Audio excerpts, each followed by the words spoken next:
hear from somebody.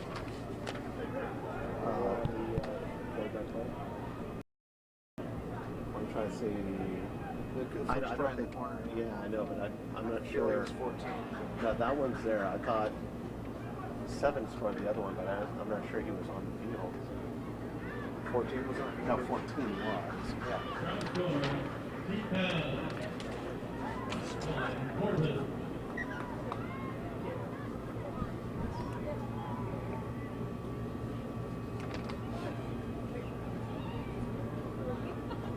We have no idea who the referees are, do we? No. Well, Dan might. Who's that? Do you know who the referee is? That's Chris Asmus. Awesome. Oh, from Canada, yeah. Are you going to be standing here for a while? I'm going to be here for the next 7.5 minutes. Okay. His last name is Chris Asmus. Okay. That's one you got to stay careful. Asmus. Here, you guys. Is that his ref list?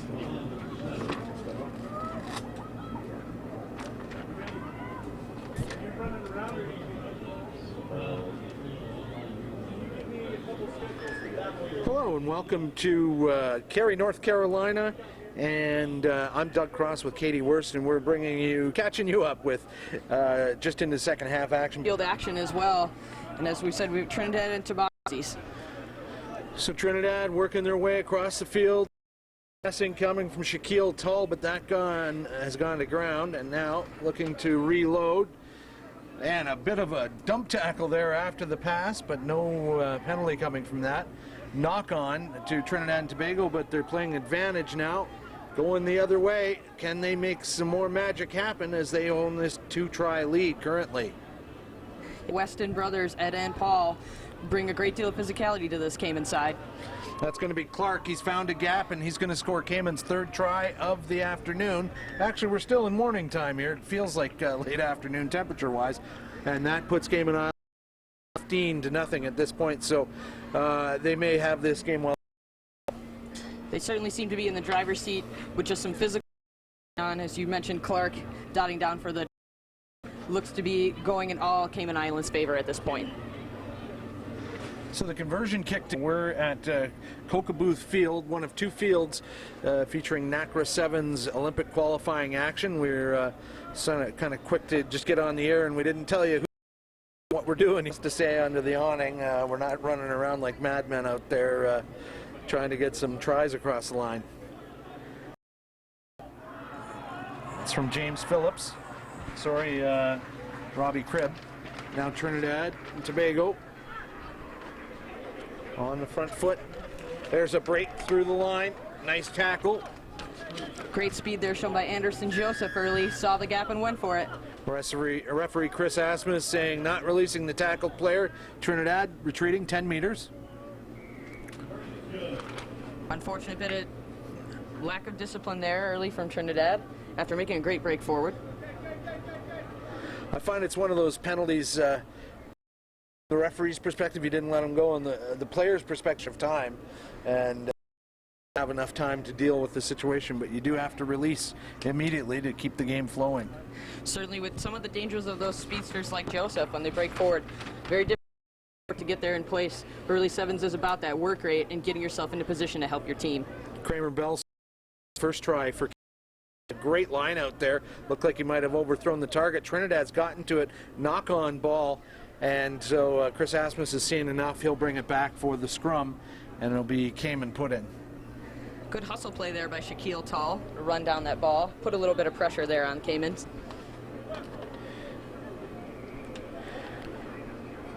Because we didn't, we'll quickly run through the lineup here for Cayman. It's Paul Weston, Mark Soto as back to live action. Now chipped down the lane, but a bit of enterprising work there. Ace there. Trinidad taking a moment to consider the quick line out. Thought better of it. Yeah, well, I might as well take the position that you have, giving up 10-15 meters and 22. Asan Lewis gets that ball in, but it's gone loose and picked up by Cayman Islands now. Trinidad being patient in their approach. They're down 15-0, so they've got to get cooking here now. Bit of an ill-advised one-handed pass. Still stays Trinidad side, but advantage being played for the knock-on. But 1:49 left in this game, so you know, technically, could you score 3 tries in that amount of time? Boy, you got to get it done quick. It's got to be straight down the tram line and maybe not even take the conversion. So Cayman now happy to just soak up some pressure here and kill the clock in the final minute of this game. Cayman scrum showing up solid there. Presents a great platform. The knock-on will give Trinidad and Tobago position midfield with the scrum. See what type of adjustments Trinidad and Tobago is going to make here for this set piece. Cayman stolen that one at the scrum. Now looking for some options. Oh, just ended receiver, and that not quite on target, and that is going to be full time.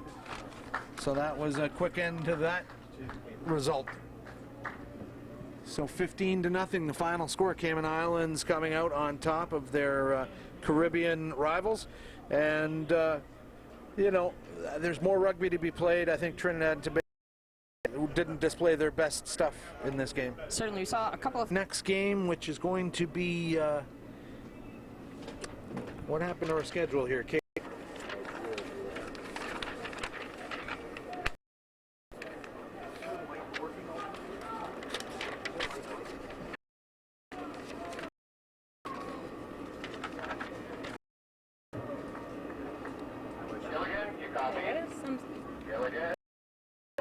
The first one was 14 for Cayman. Play number 14, right? Yeah, No confusions. 14. that's right. 14 and then 7. No, we're good. 7 score. 7 scored, yeah. Saves a lot. Ed Weston, and then Carlos, do you have anything? I'm not sure who was the third try. No, Ed, I don't have 15. anything. 15. Beautiful, you guys are working great.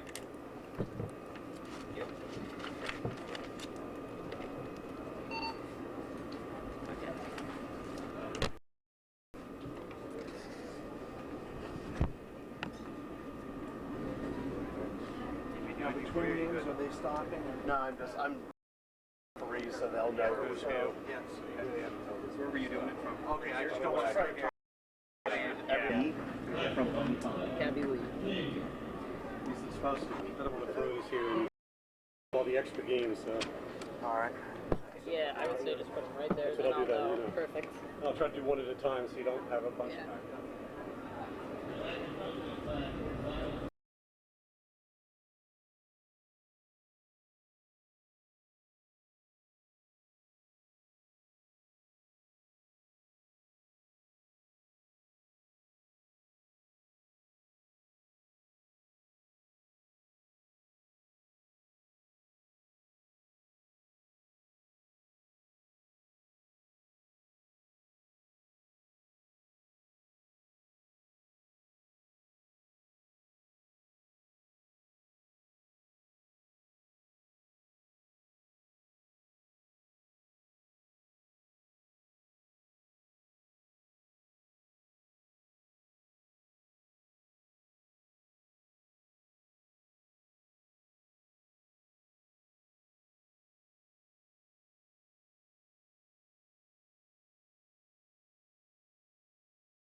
And welcome to Koka Booth Stadium. Doug Cross with Katie Wurst as we see Barbados and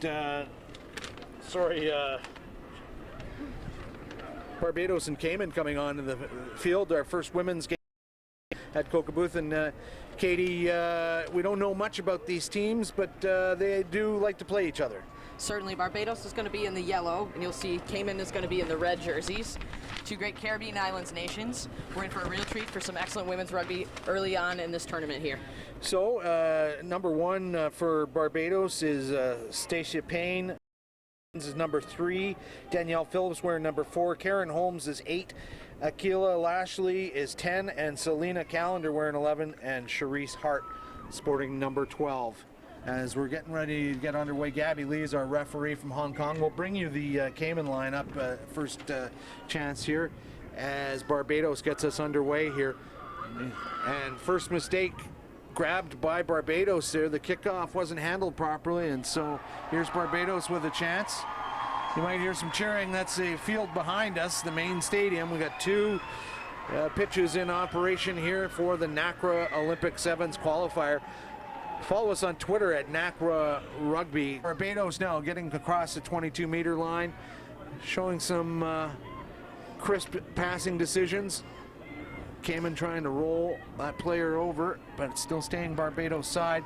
And they do have numbers to the left if they use them properly.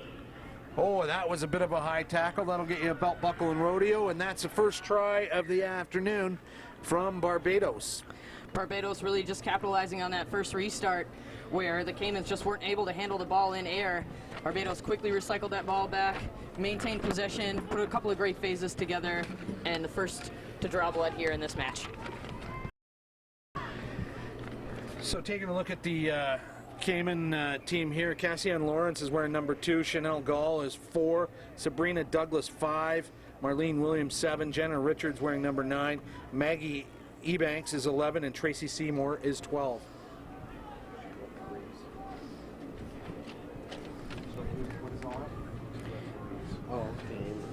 So this match will be officiated by referee Gabby Lee, as you can see at the center.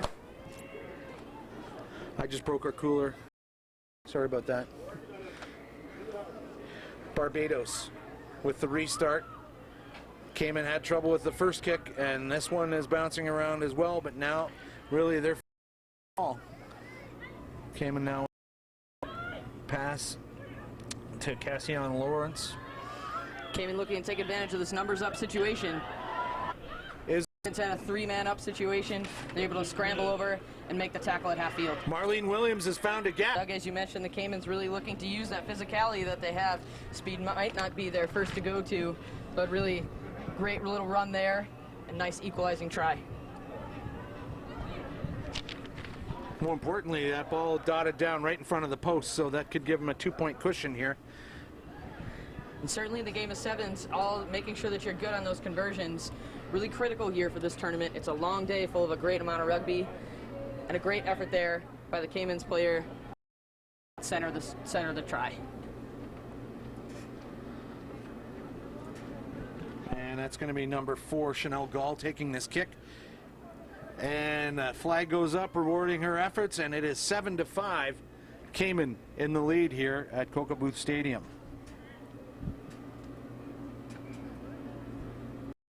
A lot of folks might have tuned in at 11 o'clock hoping to see Mexico taking on St. Vincent and the Grenadines. Unfortunately, they were caught, like a lot of people were, with the State Department security issues, and were unable to get visas into the country. So that's on the men's side of this tournament. With the kickoff, Abby Lee telling Tracy Seymour to put that ball down, and I think Lee wasn't happy with the gap being shown by Barbados, and now the ball not tapped through mark properly, and so lost opportunity here for Cayman. That's a pretty basic. I mean, you got to toe the ball through the mark. Seymour has to be a bit frustrated with herself, seems to just brush it off. As we've talked about the physicality here, this Cayman side, maybe they're looking for this restart as an opportunity to set a good platform. An impressive phalanx of helicopters overhead, military operations taking place. Now here's Barbados. Look at the pace now on the outside corner. A little too far away for us to tell you what number that is. The Barbados numbers are a little hard to see from a distance. Great bit of support there by Barbados. Quick goose step gave her just a little bit of space she needed, and our teammate was there in support. Cayman Islands using the sideline as an extra defender there very well, just nudging the Barbados attack into touch. And Cayman will have the throw-in, but they're going to be under some pressure now. Barbados has got the scent of the try line in their nostrils. We saw a bit of that pace that this Barbados team is capable of doing, really utilizing that speed, making sure to try to work your way towards the corners is probably the best. But now Cayman Islands has picked up that loose ball, and it could be another foot race to the try line. Does she have the gas? It's Marlene Williams again, I think it is.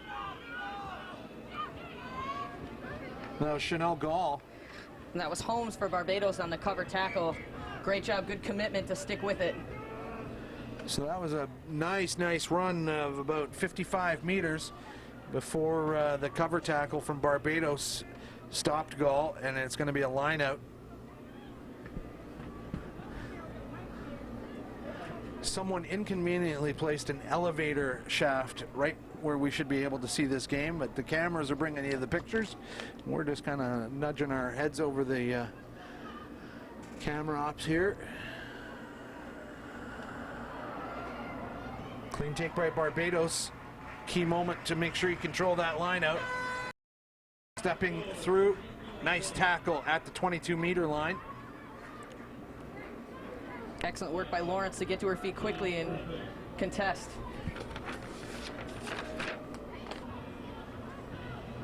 Referee Lee said, "Thing. The rule's there for a reason." Lee, we're going to probably set the precedent for the rest of the tournament. Oh, nice hard run into the line. This game is. Don't know that the score should be 7-5. The scoreboard is showing 5-all. It is Cayman leading this game by 2. Cayman's bit of an errant pass there, just really didn't have enough time to transition. Barbados taking. Phillips tried to shrug off the tackle there, doing a stutter step, but she stuttered more than she stepped in there, and that is going to be half time with Cayman Islands leading 7-5 over Barbados. Katie, we'll take a quick moment to reset, and more in a moment.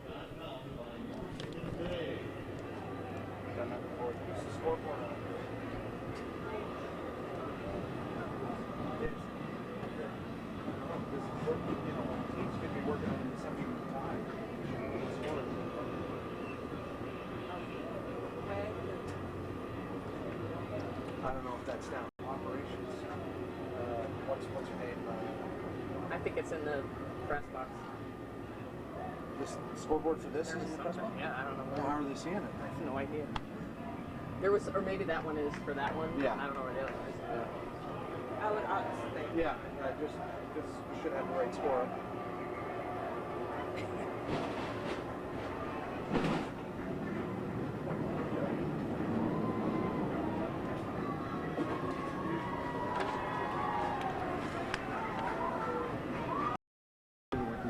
Live reads at some point.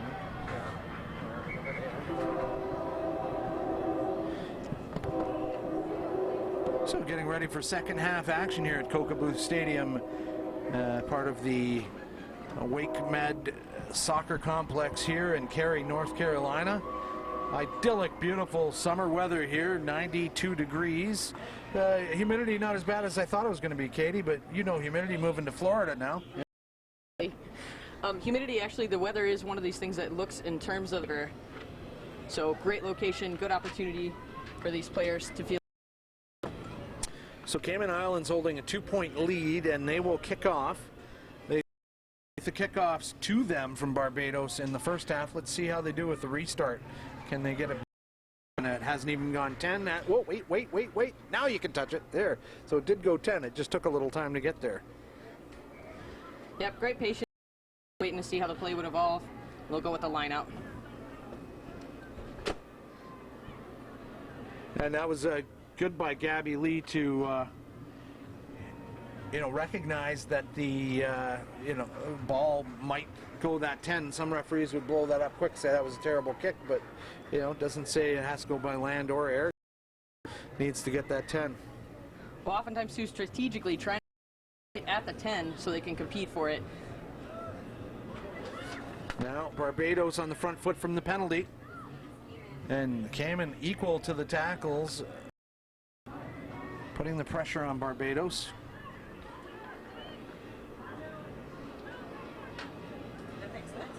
Step back inside. Again, Barbados really just clumped together from an up and a hint forward, but Lee says it's fine. space out their play a bit. So now, Cayman Islands retreating to their own 22. Good evasive movement there by Barbados. You see them trying to get a bit more depth, trying to angle back to launch their attack. A turnover. That was a well-timed pass. And now the support. Oh, and agonizingly a knock-on as number 2, Cassian Lawrence, was in support.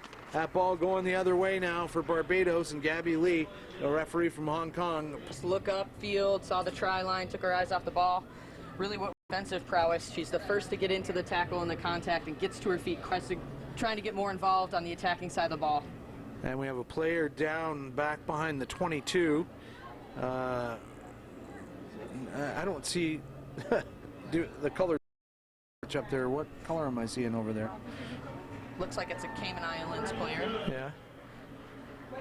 Referee Lee's going to go consult on the situation. Yeah. So it'll be scrum to Barbados at the halfway line, about 10 meters in from the sideline. So now the water coming out, and the Cayman player will be helped off. And as Cayman got back to full numbers there, substitution's already been made. Yes, it has.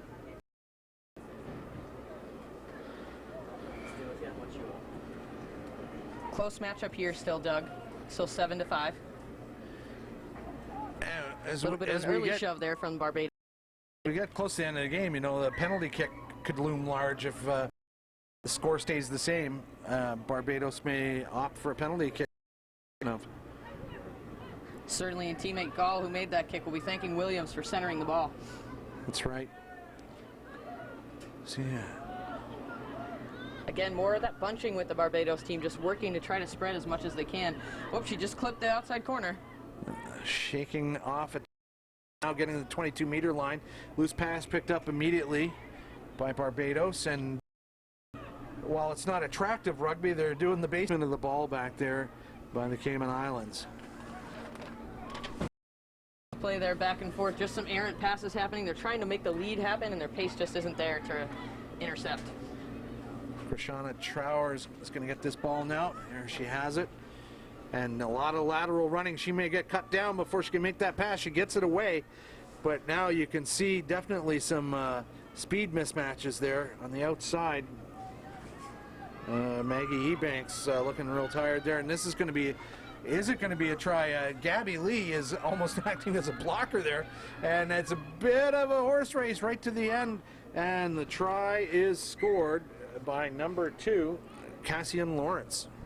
We talked about Lawrence before. She's just trying to get as much as she can with all of her might. She's been an absolute workhorse on defensive side of the ball and working to just put her team on top, give them a little bit more breathing room. Extra effort there by Lawrence. Well worked by Caymans. She is gassed. You saw her, she just kind of threw that ball down, and so actually we're just hearing now that there was no conversion in the first half. I was sure I saw the flag go up, but not the case. So breaking a 5-5 tie now at a key moment. Cassian Lawrence getting her team in the lead 10-5 with this conversion kick from Gall. That one goes over, and that makes it 12-5. So Barbados has about 3.5 minutes to get a score here and get back into this game, and they need to score under the posts. So Doug, as if we were predicting the future, it was again Gall making good on that conversion kick, with Lawrence putting her team ahead for the try scored. Important that they get this kickoff right and not give away a penalty halfway here. The last kickoff wasn't great, but it did go 10 ultimately. Now that's much better stuff from the Cayman Islands. Bit of a jump ball. Barbados didn't get to it, but the knock-on from Cayman Islands is going to give Barbados the scrum. Again, you see Barbados with that smothering defense, really committing 3 defenders to that one attacking wall. Going to be something that's going to cause them some trouble as the day wears along, and the Caymans likely being able to capitalize on that has made all the difference so far.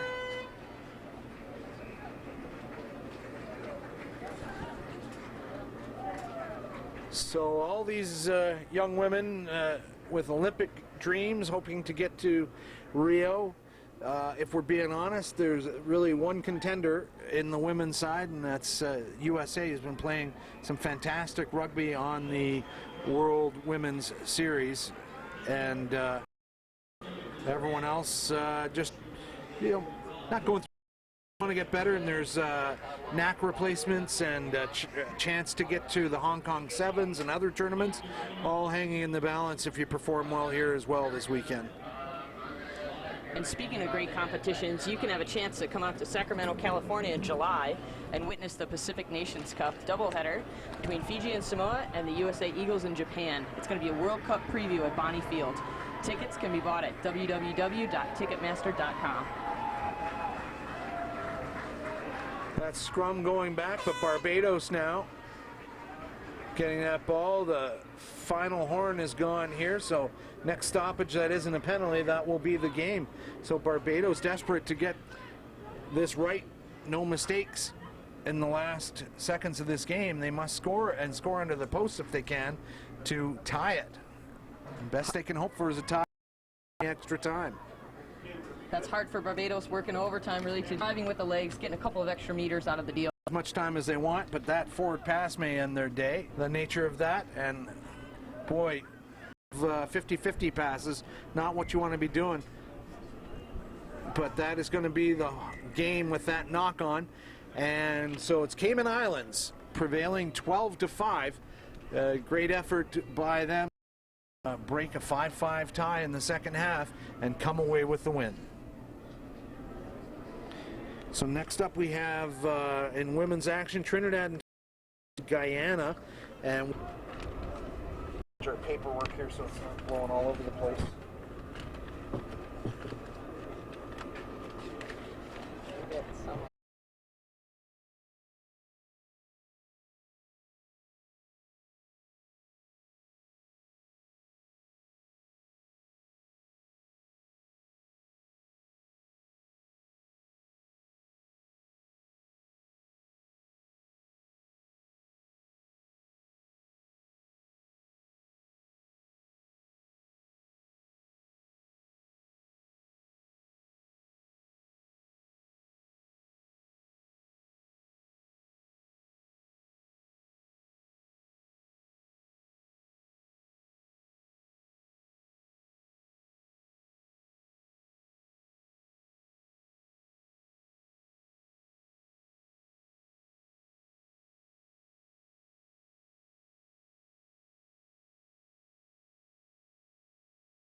And back to Koka Booth Stadium in Cary, North Carolina. Katie Worst bringing you next up action here between Trinidad and Tobago versus Guyana. Sounds like three teams are out there, but no, Trinidad and Tobago is one team. And I really, from what I've seen of the Trinidad and Tobago women in Mexico City earlier in the season in 2014 in December, I would say they're the team to beat here in this contest.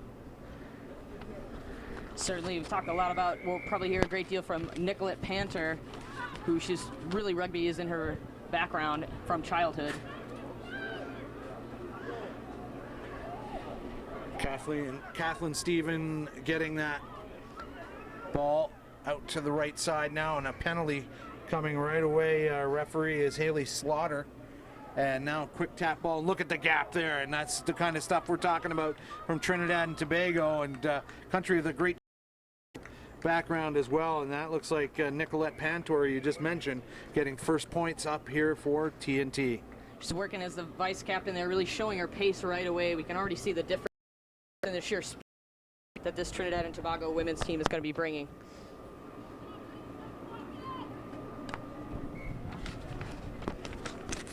So the conversion to come, 5-0 the lead, and did Panther just kick that? Did that go over? It did. So 7-0 as we were looking down there, and so just first minute of the game, Trinidad putting their marker down to say we're here to play and here to win. Guyana's got to be a bit stunned here, really, with just Panther, the only one that can track this Guyanese player down. They will score, so Panther could not find that extra gear to track down the runner, and Guyana has scored to tie this one, not tie it up. It'd be 7-5 with the kick to come. That was Kareen Skeet there on the play. As we saw back, you talked about just the forward momentum or movement of the Trinidad and Tobago defense. Just shot up just a little bit too quick, and Skeet was able to see the gap, run through it, and really was true to her pace.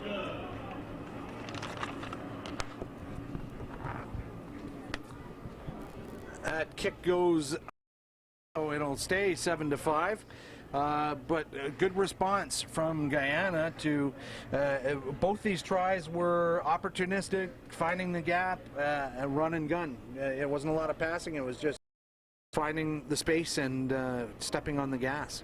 Certainly, Doug, here at this Olympic qualifying level of competition, it's about capitalizing on the mistakes that your opposition is making. We saw just a little lack in defense there from Trinidad and Tobago, and Guyana did very well to capitalize on it. Skeet in particular using that pace and getting her team in a good position. That was a good kickoff, went just the required 10. TNT, they handle it well as the overlap showing up side. Though, and that is what you would look up for hospital pass. That was what that was to Ornella George. She exposed herself to try and get that high ball, was immediately tackled, and now the chip through from Guyana in behind the 22, picked up by Kanisha Vincent. TNT happy to just regroup here and try and get rid of some of this pressure, but now passing in front of their own try line. They've got to be careful with the ball. And now penalty coming, and that'll help. Leaving the feet at the tackle, Guyana pinged for that, and they've played within that 10-meter zone, I would have thought, as well, and that penalty is coming on it. They're so dangerous, really looking to move the ball quickly. Takes a quick. Kathleen Stephen to the 22-meter line. Ball comes back TNT side. Not even considering kicking at this point. They're happy to pass the ball around. Panther, now a one-handed pass. Oh, and the fend-off, 2 fend-offs, a third one, I think. Ornella George just giving out the face washes to the defender, and probably she had had enough of that. George really working well to go with her strengths. Quick pickup off the back, she wants a couple more. George just keeping those legs pumping. She's gone some 10-15 meters, trying to get that squeeze ball back. She's done well. Quick pass now out the right side. But oh, the knock-on as Cat find the handle. They look like they had something really going there, but just a little miscue stops their forward progress. Steven again just picking her eyes up just off the ball for a second, taking note of her teammate George and her extra effort to drive forward, gained so many extra meters there for that effort, really utilizing her strength, driving through, doing well for this Trinidad and Tobago team.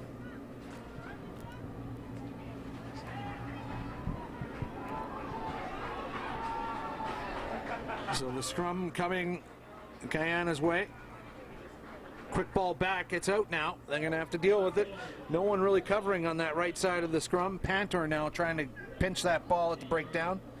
And looked all right, but no, coming in from the side is the call.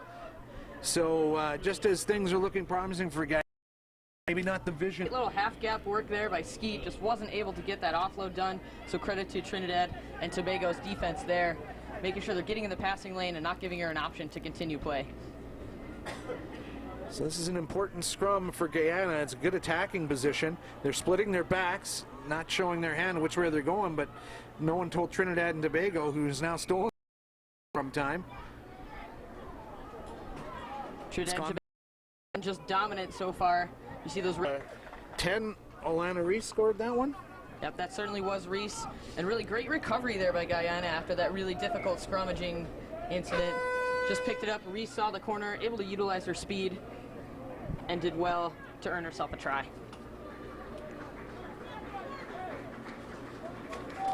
So that'll make it 12-10. This is a big kick here now, and just not going to find the crossbar there.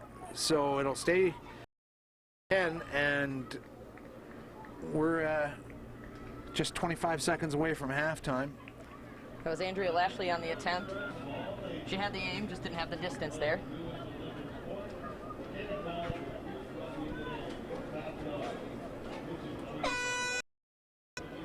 I'm thinking back to the NACRA Championships in 2012 in Ottawa, and just the amount of strides that have been made by the women's game in that short number of years. The quality of play has just gotten so much higher. As we see ball in hand by Trinidad, the hooter is gone, and they may be content to just control that ball and then kick it into touch if they can, or are they looking to get a score here with no time left on the clock? Credit to Stephen for fielding that restart. Now showing a bit of pace, but good on Guyana to try and rail in Ornella George. Keeping that ball alive like a Harlem Globetrotters routine, looking impressive. And now quick step through the gap. Looking for some help, she's not going to need it. Kanisha Vincent will score under the posts. And that was a good bit of work all the way from inside their own half. Staying patient, no time left, but mistake-free rugby gets them the try. Vincent sure is going to go back and have a little talk with her teammate George there. George showing her pace as well, such a versatile player. A great deal of physicality and also pace to boot. A great combination here for this side. And Vincent finishes the job for her. Oh, and Pantor does a bank shot to put that conversion across. And so that's going to make it 19-10 for...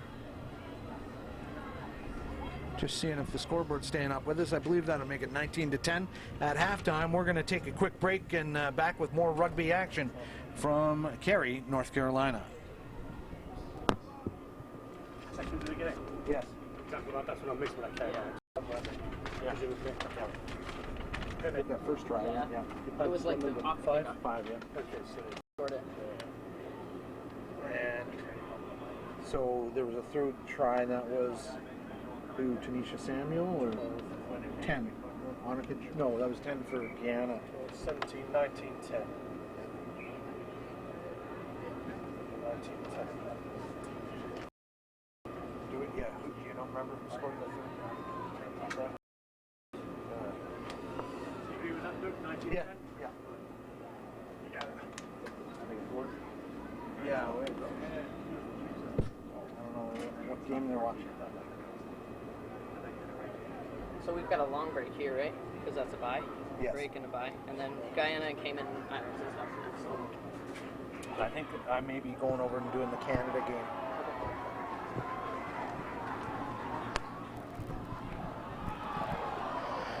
So we're back with Katie Worse. I'm Doug Cross, and this is second half action between Cayman Islands and Guyana. And not Cayman Islands, it's Trinidad and Tobago and Guyana. And TNT enjoying a 19-10 lead, and that was a good bit of work right going into halftime. Certainly impressed here with this red team out front.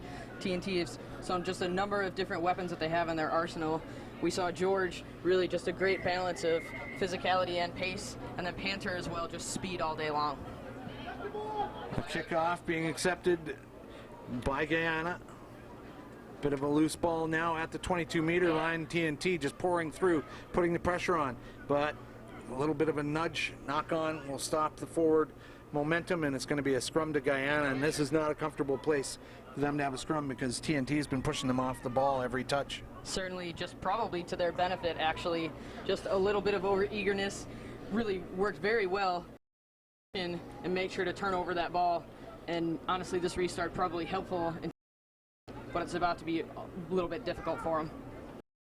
So that ball comes out Guyana side. They're going to deal with it nicely, and they've got all kinds of space. Don't know why they would look to pass back inside with the support of Sabola Gray was all by. We saw her do the triple face wash, which has got to be some kind of a record in one run, and she has got those kind of big moves.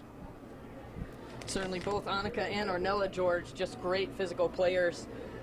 Wonderful effort there. Such a good balance and great attributes that really work well in the sevens game. Was it Ornella that was giving the face washes, or was it Annika? I can't remember now, but I feel like it was Annika, number 10. both Georges certainly capable of some excellent fending off. Now a bit of confusion here. Haley Slaughter, I think they're looking to maybe replace the player that's down from Guyana, but she will stay in the game remarkably. Sabola Gray bounces up and she's okay. Gray, as you mentioned before, was in a great supporting position, and really just credit to the TNT ability to just get forward and wrap the arms around to make it impossible to get the offload. Big scrum here for Trinidad. They've got acres of space out to the left, so you'll know that they're going to be exploiting that gap. One to beat, step inside.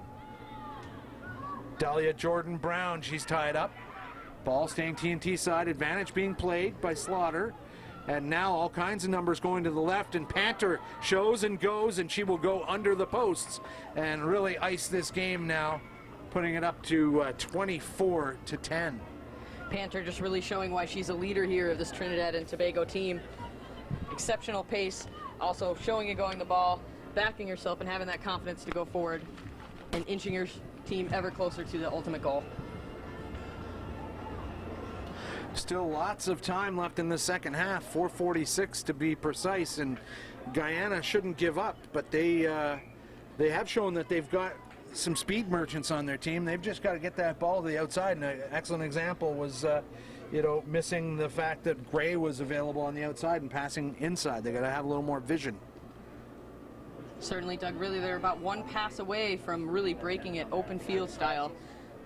Seen some great work from this Guyana team on both sides of the ball, but Trinidad and Tobago just too strong, especially in set piece work. There's not much of a solution that Guyana has for their power. So the conversion was missed, and now TNT will kick this ball off. Kathleen Stephen doing the honors.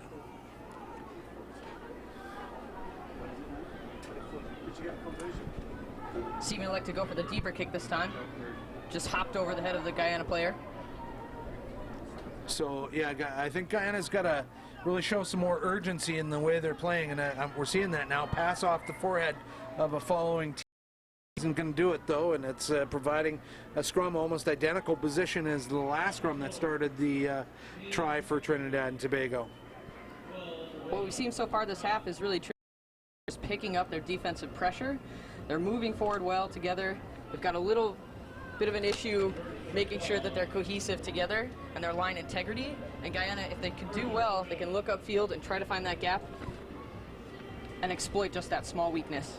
Marika Mendez has come on for Panther, and that's a coaching choice to get your top player off the field, get her cooled down. You don't need her now. This game is in hand. It's just player management, smart move.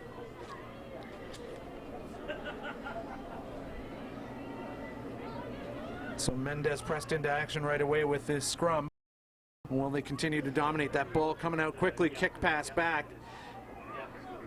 Gets the desired result. Dahlia Jordan Brown now. That pass to Akila Lohman, who's on the field as well. She's tackled just past the 22-meter line. Quick pass, nicely done by Jordan Brown. Pass back inside, and that ends up scoring the try. That's getting there quickly and distributing the ball, and then also working to look for work after the pass, earned by that great work rate.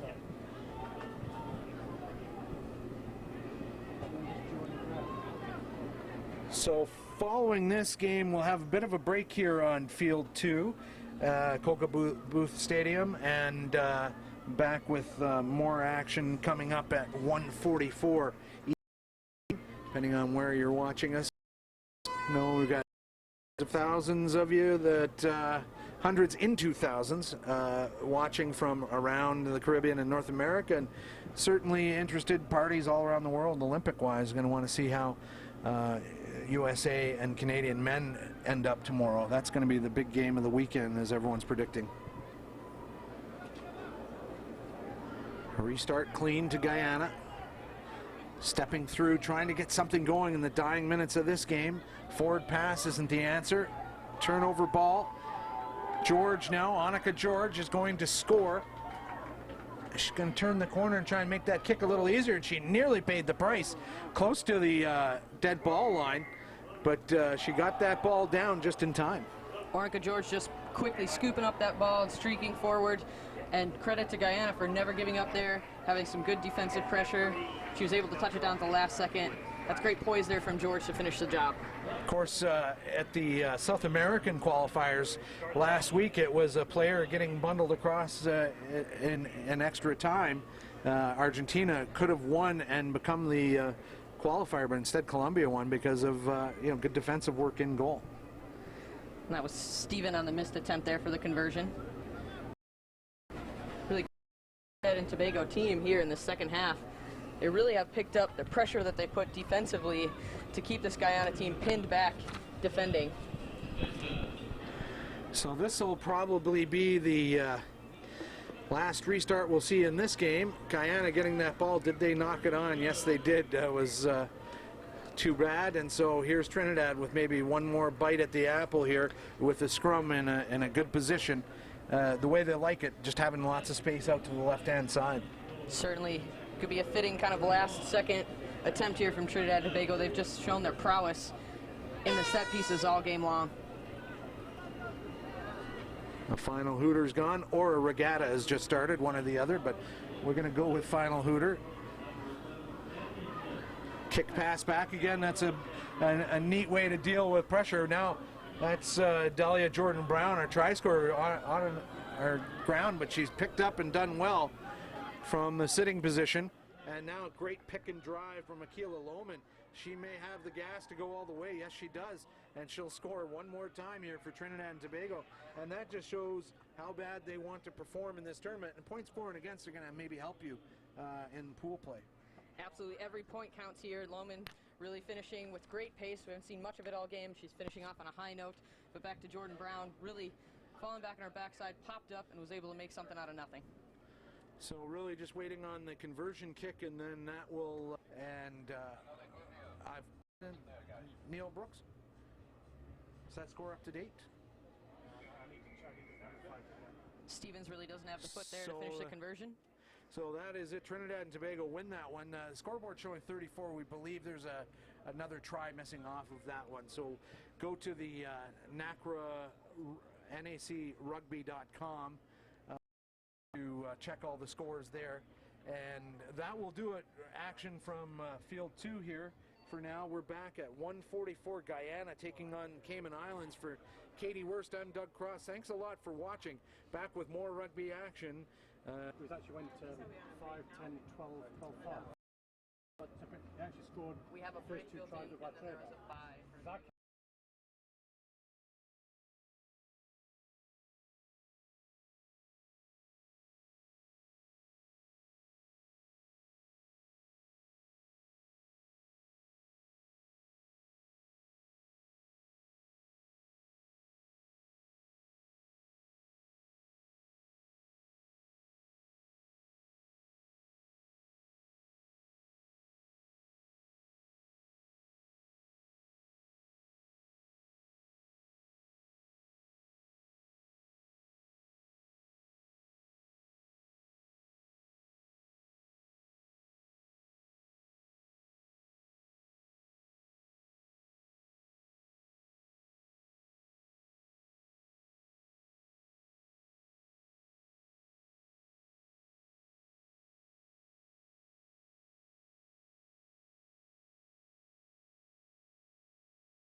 Cary, North Carolina. Doug Cross with Katie Worston. We're about to take in action between Cayman Islands and Jamaica. Jamaica wearing black with yellow piping, playing left to right on your field. And Katie, why don't you run down the Jamaica lineup there? Certainly. We've got number 2 will be Davine Burton. Number 4 is Crystal Groves. And in terms of what Mexico has, it'll be a great opportunity for us to see some of the talent that they're bringing here to Cary, North Carolina today. Leah Berard is your referee. She's from the USA right now. That's right. Got a chance to meet her down in Atlanta and also in Langford, BC at the women's stop there. And that ball from the kickoff goes back. Guyana now with the first up contact.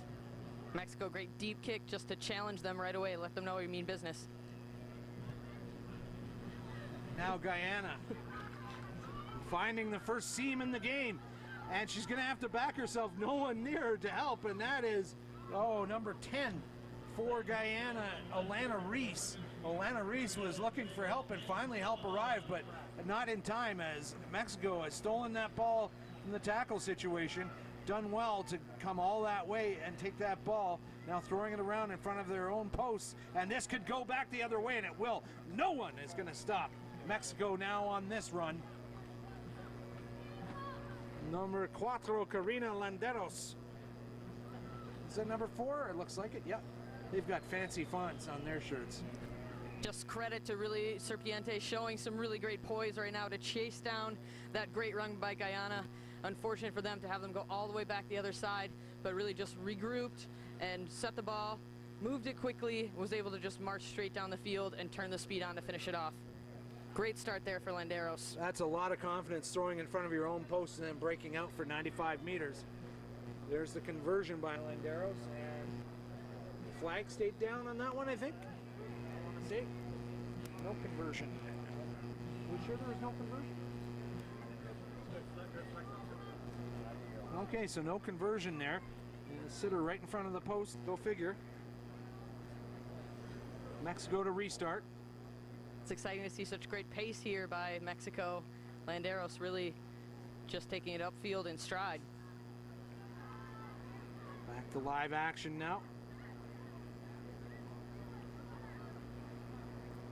Guyana happy to spread it out wide. They do have an overlap set up. There's another gap. So Mexico showing not as tight a defensive structure as I thought they might show. And now nice pick and drive. No one really to cover the post there. A slight show and go there by Cibola Gray, who's proven to be dangerous all day long. Oh, and number 8, Cibola Gray, got grabbed as she went by without the ball, but it'll be a try for Guyana under the post. And so good response to Mexico's 95-meter try. Guyana stays patient and does one of their own. And I think Gray was hoping for a penalty there. She was just running by after she passed, and she got mugged. They got her wallet and car keys on that one. And Gray, just such a great leader there for this program as well, too. Has been consistent, as we said, all day. And what a great answer there for this Guyana team after being so frustrated with being so close early on. Mexico then turning it back around and running essentially the entire length of the field to score the first try, and a good equalizing effort here now. The flag goes up for the conversion to make it 7-5 Guyana. And I mean, these big long runs on a hot day like today, that's really going to pile up the heat index on these ladies, as it was number 9 Karina Skeet who scored that one. You saw Gray again quickly just moving the ball, getting up off the ground, doing that dirty work, and then Skeet. That's been such a great combination there for Guyana so far today.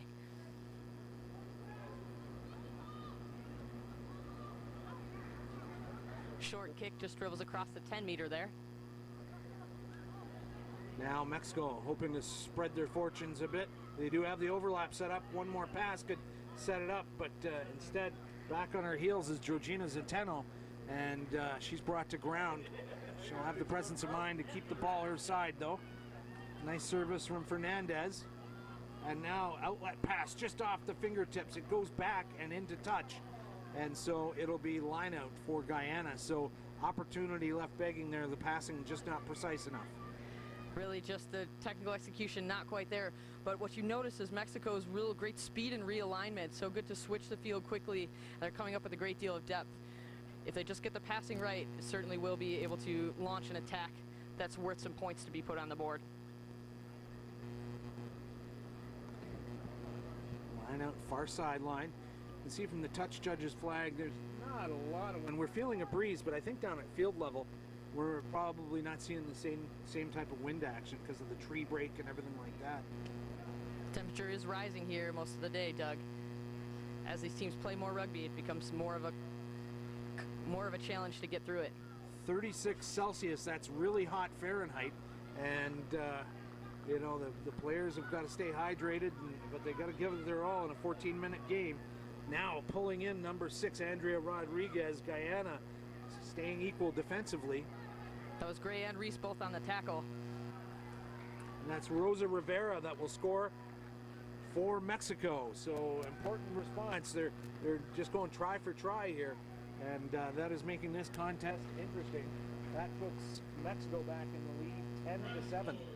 Serpientes just launching a pretty balanced attack there. A lot of ball movement, a lot of players getting themselves into good position to support, and they're awarded there with a try. Rivera just making it look easy here for this Mexico team. Ooh, but the kick not looking so easy there from Daniela Rosales. That goes to the left, and yeah, she may want to check with her swing coach on that one. You're a sports psychologist. How would you talk her through something like that? We'll certainly talk about the routine and the different technical aspects of making the kick too, and also just performing under the pressure here for this Olympic qualifying event. All these different aspects that go into really executing at the highest point of pressure. Mexico, of course, will be in the Pan Am Games in Toronto next month. They did that courtesy of their victory at the NACRA Sevens in Mexico City. It was quite something at the time to see them after they won that tournament. They were just chanting Toronto, Toronto. So they're looking forward to some Pan Am's experience there next month. Series of a couple of quick penalties there. Mexico stepping back inside. That's your try scorer, Rosa Rivera. Now stopping, shifting, setting, and now a bit of a judo match taking place there. Ball staying Mexico side, but it's coming out. It's a breach berth. It will not come out cleanly. Guyana taking quite the gamble there by committing so many players to the defense. Seems to have paid off as they're awarded the penalty. Cibola Gray. Now trusting her speed. Slow build up here, but trying to find some help. Guyana going back, but they lost the ball at the breakdown. She did the right thing and let go of it, didn't give up the penalty. We got a player down, and the Mexican player running right around the injured player, and that's number 14, Georgina Zenteno, and so she'll score right under the posts. Zenteno just saw the space, moving forward, able to take advantage or try to work around the different medical staff that was working on it, and really just at that point, there wasn't much Guyana could do to catch her. Rosales gets the conversion across, so put that at 17-7 at halftime. These ladies taking a much-deserved break, and I don't know if we deserve our break so much. It's a pretty nice position up here, but we will take a quick break. For Katie Wurst, I'm Doug Cross, and we'll be back with more Olympic qualifying rugby action in a moment.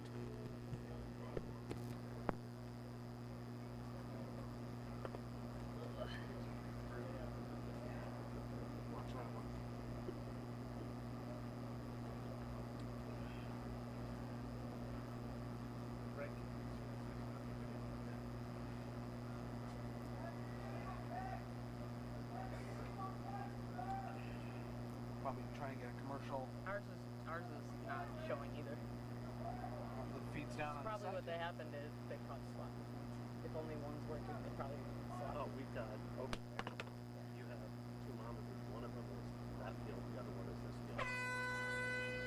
Yep, the stream's not working is what you're saying? Nope, not working. Important, it's still recording, so Yeah, it's gotta keep with the show. needs to be on anyway. Sorry. I bet you they're having, I know what the problem is, but no one will ask my opinion, they needed to have two different YouTube channels. You can't run two YouTube games at the same time, and so one's taking precedence. Well, at the break, you can probably just ask them. Neither of them.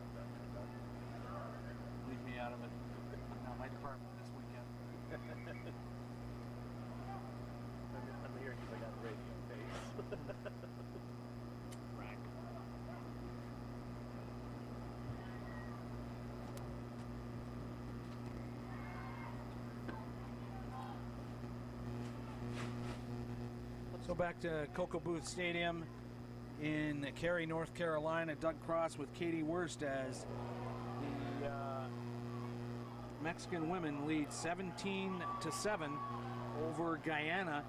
They'll switch sides here. Guyana playing left to right now. And, you know, they're still in with a chance. They've just got to string some phases together, Katie Wurst.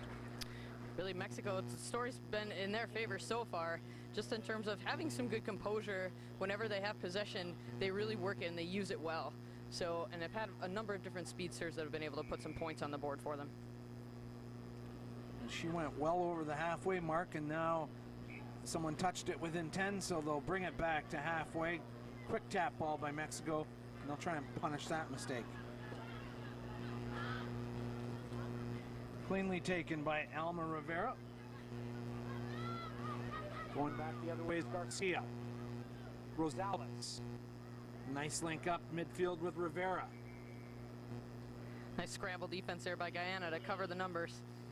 Rivera looking for work, getting that ball back again. Now stepping inside, Centeno. Nice crisp passing by Mexico, and now they've built up the overlap down the left wing. One more pass should get them away. With the support, there it is, what they were looking for.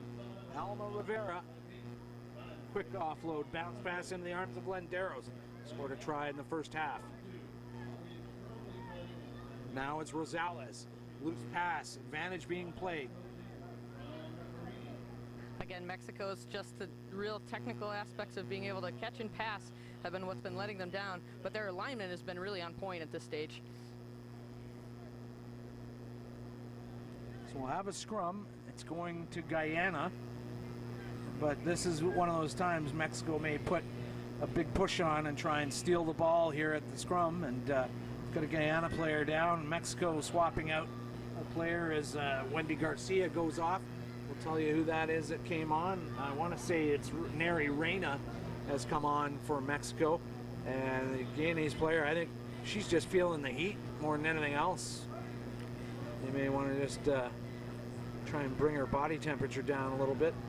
You see referee Berard coming over to attend to the player, check out the situation. I'm sorry to cut you off. I've seen some players coming out with frozen towels and that at halftime, and you just get that around the carotid artery, and it'll help even a half a degree just to have the body running cooler. In terms of the body temperature and other things, you can also see about the body language of the teams. You see Mexico coming together, you know, high fives, cheering them on. Really, they know all things are going in their favor at this point. Oh yeah, they're having fun. They want to get in that scrum. Guyana's going, take it easy. We need to rethink things here, you know. So that little break may be helping Guyana a bit to get themselves settled. Sometimes it's just a little change in momentum can make all the difference as well. That ball's come out Mexico's side, even though it's Guyana put in. Loose ball from the pass there. What can Guyana do with it? Nicely gathered in by Colette Hope. Now penalty coming in from the side against Mexico. So signs of life here for Guyana as number 12, Karen Carter, getting it down the line. Stolen, but not before. Hands in the ruck call by Berard. So the penalty starting to pile up on Mexico a little bit. Le Serpiente better watch themselves. They might get a yellow for too many penalties piling up. If you're Mexico, really, right now you're just regrouping and kind of talking to each other and saying, make good decisions at this point, especially around the breakdown. Keep that lead and go with what's been working for you all day, which is quick passing and ball movement. Nice pass from the tackle. One more to go would do it. Rodriguez tied up. Ball laying there like an Easter egg. Now picked up. Nice link up around the edge. Will that be enough to spring her? It will, and it is Georgina Centeno for her second try of the game. Centeno, just an excellent job of that slight hesitation just to change that defender. Really, she watched her just move those hips, and the second she did it, she just finished the job. She was sort of showing body language like she didn't back herself, and then she hit the nose, as they said, a little nitrous. It gave her a kick and put her around the corner. It was just the difference of that slight stop and go that was able to really just check that defender, and she wasn't able to do much to recover from it. So really good job of making that commitment happen and then going forward to get the job done.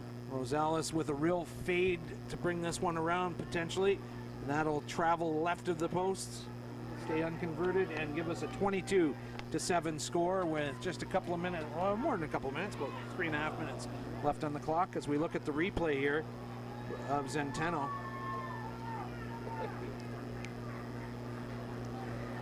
Centeno just showing great pace there.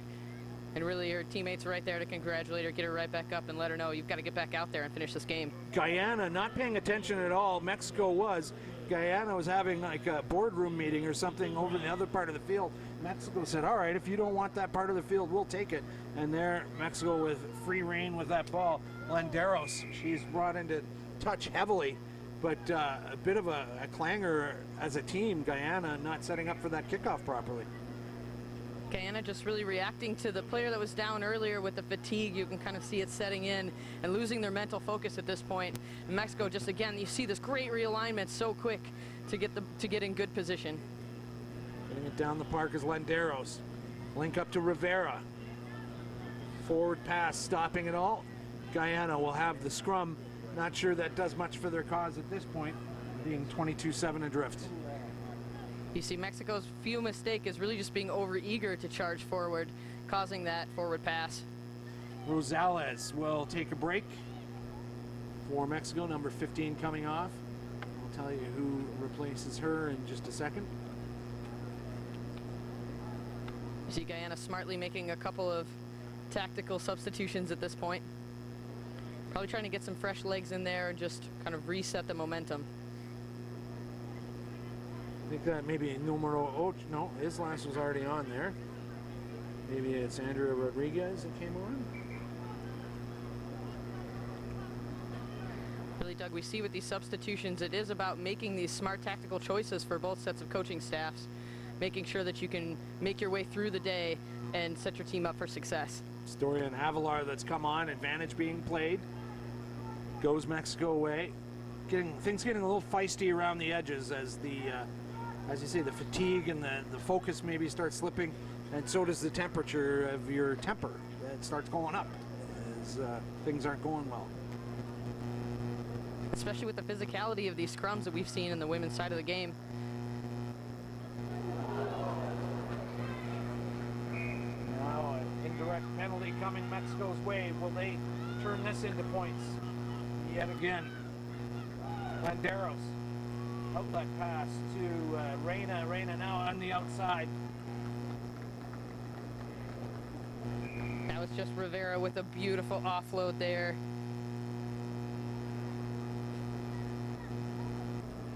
So Mexico keeping the temperature up on the scoreboard.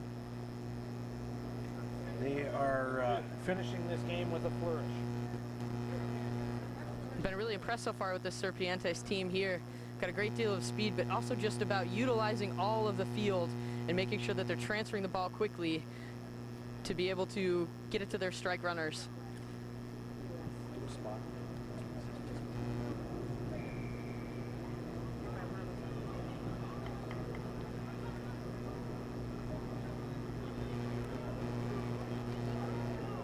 So the score now 27-7. Our man Dan knows his gazintas. He knows his math. He's good. Good, you.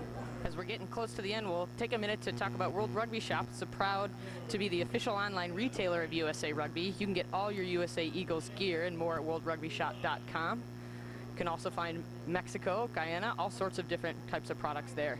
Andrea Rodriguez kicking that off for Mexico, but not before a penalty coming for a high tackle as Guyana went to gather that ball in. A high tackle from Mexico, turning possession over. Bit of a basketball pass out to the edge there. Ashanti Carrington tied up now. Ball coming straight back. Great to see this enthusiasm in the waning minutes here for this Guyana team. Got a full head of steam going forward now. Cloetta Dublin taking it into contact, and Guyana trying to hold on to possession. Now there'll be a penalty offside. Didn't really take the ball from the mark there, I didn't think, but That's Tiffany Pilgrim spilled ball. making some extra yards there. That will be full time from the knock on. And so that is your final score, 27-7. And Katie, Mexico showing that they're one of the class teams beside the USA women in this women's pool. Serpientes, great program, a lot of good speed and really good alignment all day long. So we'll be seeing much more of them here in this tournament. And so that'll do it for us for now from Koka Stadium at Cary, North Carolina. For Katie Wurst, I'm Doug Cross. Thanks a lot for watching. More action, next action coming up. Let's see, Katie, what are you seeing there? 344? No, beyond that, 406 from this field. Cayman Islands taking on the Bahamas in men's team action. And I'm gonna have one that I want to So until then, we'll say bye for now. or a clip. Just a clip. 2 minutes. 3.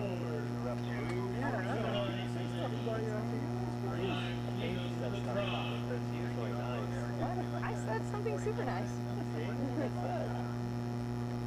Other people say names. I always say nice. Thanks for your help. I'll be over for the 4 o'clock and then I'm done.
welcome back to the NACRA Sevens Championship here at WakeMed Soccer Park in beautiful Cary, North Carolina. My name is Eric Tabor here at field number 2, sitting here with Katie Worston. Katie, we've got the Cayman Islands and Bahamas ready to kick off. Should be an awesome match.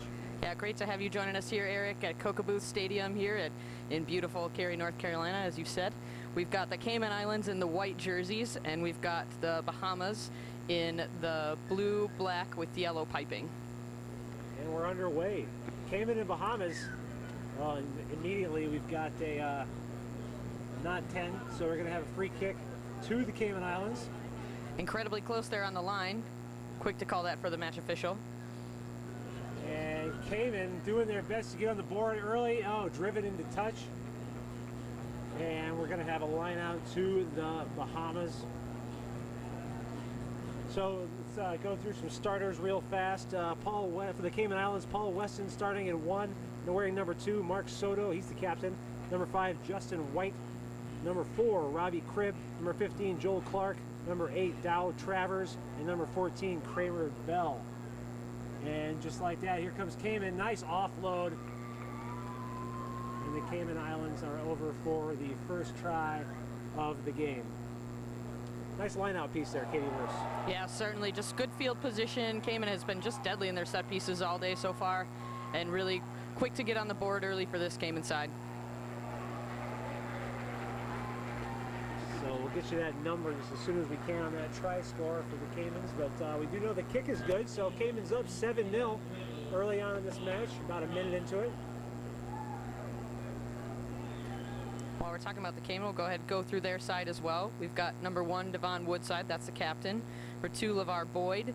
4, Justin Lewis. 6, Duran Beadle. 7 is Andrew Bodie. 9, Dorian Butler. And 11 is Kyle Charlton. So try scorer for the Caymans, number 15, Joel Clark. Cayman looking pretty sharp here so far too. I mean, there's this fairly big disparity between teams here, you know, at this tournament. And Mexico so far has looked pretty sharp. You know, the USA, Canada are both very good teams right now, all throughout the world really.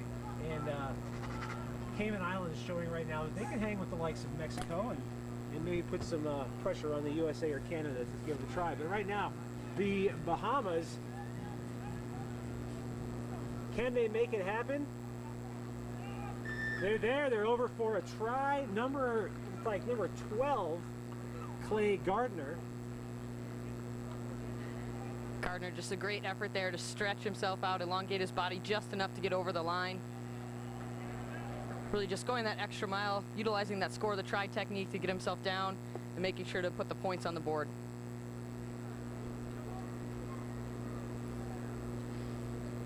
Well, so just as here as I am talking up the Cayman Islands squad,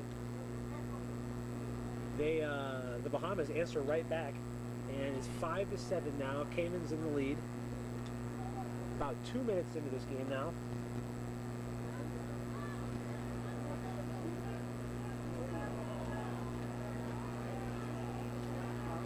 And so the Cayman Islands really hasn't had much in the way of action so far today. If you're looking for action, you can check out San Jose's Avaya Stadium. It's going to be the home of International Rugby on July 18th. The doubleheader featuring Canada taking Japan and the U.S. Eagles in the World Cup preview match against Samoa. You can get your tickets at www.ticketmaster.com. Oh, good stuff there from the Bahamas. Great steal. Beadle, here comes Beadle now. Strong running. Oh, he loses the ball. Yeah, it's going to be a knock on there from Duran Beadle. And the Cayman's going to have another chance to put an attack on here. So, you know, they came out firing really, Katie, and they haven't had a taste of the ball since the Bahamas put another try on the board. But it'll be interesting to see what they can do from a set piece here. Definitely. We've seen both teams just kind of going play for play. It's pretty evenly matched so far.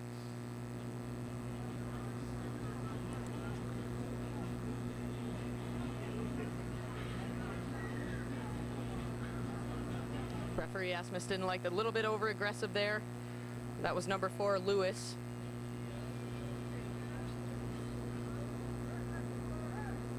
Just got to jump a little bit early and called for offside. Kind of almost looks like a pair of twins from up here on that Cayman side. A couple of blonde dreadlock dudes out there. Number 14, Kramer Bell. Number 15, Joel Clark. A little bit indecipherable, these guys. So here we go, line out to the Caymans. Connects. Nice, organized, slow line out. Oh, good short ball. Looping.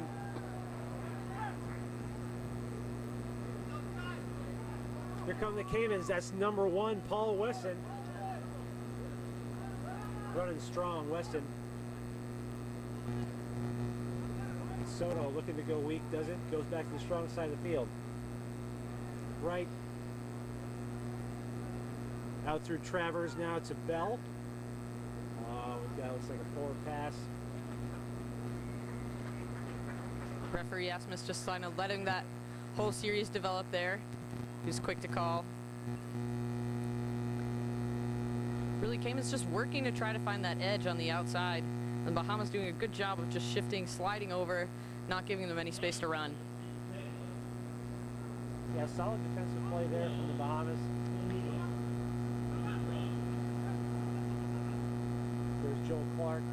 Strong run from Clark. Oh, good poaching though from the Bahamas. They have it. Yes, they do. Devon Woodside, the captain, comes up with the pinch. Big kick downfield now. The chase is on. Justin Lewis for the Bahamas. He's outrun by the Caymans. And the Caymans come away with it. Counterattack. We've got one man lagging back a bit from the Caymans. See if he can rejoin the line there. We got a referee blowing it dead though. What is the call here? Looks like a knock-on. So a knock-on into contact and another attacking opportunity here for Bahamas. 7-5 still, so not much in this game. 15 seconds left in the half. Bahamas going to want to get in that lead just as we approach halftime here. Eric, it seems like we're just one possession away from the game breaking open. It's been pretty even play back and forth. A lot of quick transition in possession. As you hear the hooter go there, and the Caymans come away with that one try that we were looking for before the halftime. That looks like number 4, Robbie Cribb. Cribb dots it down for a try from the Cayman Islands. Right underneath the post. The kick should be a formality. That would make it 14-0 just entering the halftime break. And Cribb really has been a difference maker here for this Cayman side. He just leads by example, great pace, always really noted for knowing where that space is and being able to take it and making a big difference going into the half. And the kick is good, so 14-5 at halftime. Exciting stuff here in the Cayman Bahamas men game. And you know, Katie, like I said earlier, there's a lot of disparity kind of between all the teams here, but it's a great game, the game of sevens, that you give these two teams with still something to play for. Here we go, see some highlights. There's Cribb with the nice breakaway. No one was going to stop him. A note really that Cribb's like looking with his head on a swivel, looking for his support coming through there. And then he has Joel Clark right with him. Clark's been another difference maker too for this team. I'm telling you, I'm loving these this outfit for the Caymans too. The nice palm tree action going on. You'd expect something like that from the Cayman Islands. And as we go into the half, we've got Cayman leading with a score of 14 and Bahamas at 5. We'll take a quick break and be right back.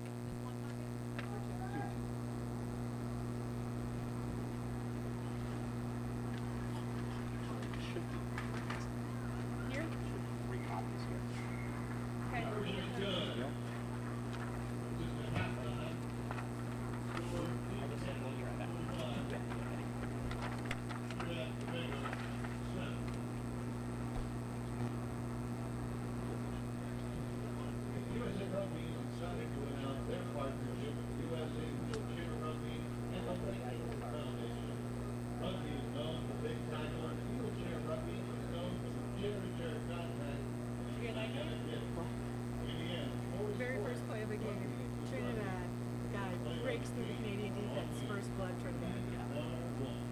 7-1. That's pretty awesome. They're like 14-7 right now as well. And we are back NACRA Sevens Championship here in Cary, North Carolina. Cayman Islands kicking off to the Bahamas. Cayman in white, Bahamas in their blue and yellow strip. And immediately Bahamas not rolling away from the tackle is the call from the referee. Bahamas will get the opportunity to strike here. Bahamas trailing 14-5, so they're going to come up with at least 2 scores to climb back into this game or climb back into the lead. Match official Asmus asked him to re-toe through the line. On the second try, they make good. Oh, look at these wheels. Look at that pace. Is he going to get there? He does. Gives you the number on that try score. Looked like number 1, Devin Woodside to me. Couldn't quite tell from here. But just like that, the Bahamas climbing right back in this thing. 10 to 14 now with the kick to come. Makeable kick too. It's not too far out in the end. That's critically important for this Bahamas side right away to sort of just make a statement and get the points on the board in the first minute. All right, 12-14, exciting stuff here. 6 minutes left in this game. And here's the replay. Easy hands out to the side. That's number 2, LeVar Boyd.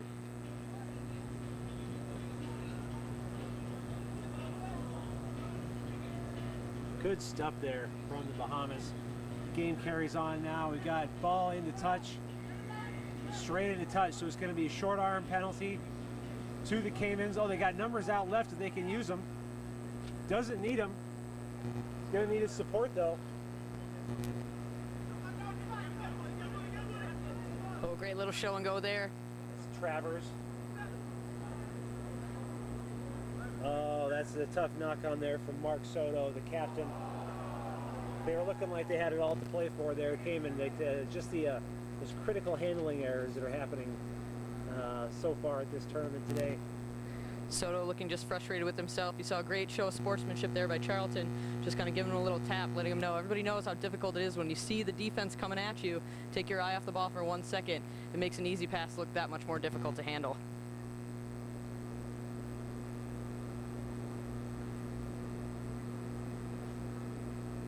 Big scrum here for the Bahamas. They're going to need this possession. Oh, it's stolen from the Caymans. Caymans now on the attack. They come back weak. Bottled up and good defense there from the Bahamas. Ball's out. Crib really had nowhere to go with the ball, but was able to maintain possession. Great work from Clark there to get it out to Weston. Weston over for his second try. So the Caymans. 18. Cayman's really answering the call to that last try scored by the Bahamas in the first minute. You saw a bit of frustration creep in there, and they're able to keep their poise and composure. And really, Paul Weston has done some really wonderful things for this Cayman side so far, and he was able to maintain that lead and keep the momentum going in the Cayman's favor. 21-12 now. Kick successful. And the Cayman Islands looking in control of this match at this point. But yeah, it's really been a back and forth kind of affair. You know, there hasn't been a whole lot in either side. Oh, look at that. Weston slicing through that gap. Great line. You certainly saw Clark handle the ball well and have the presence of mind to skip it wide, so he's able to get it out to his man Weston on the outside.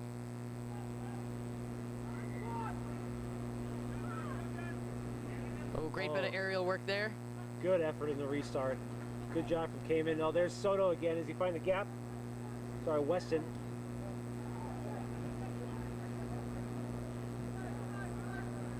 See a lot more physicality from this Bahamas side here.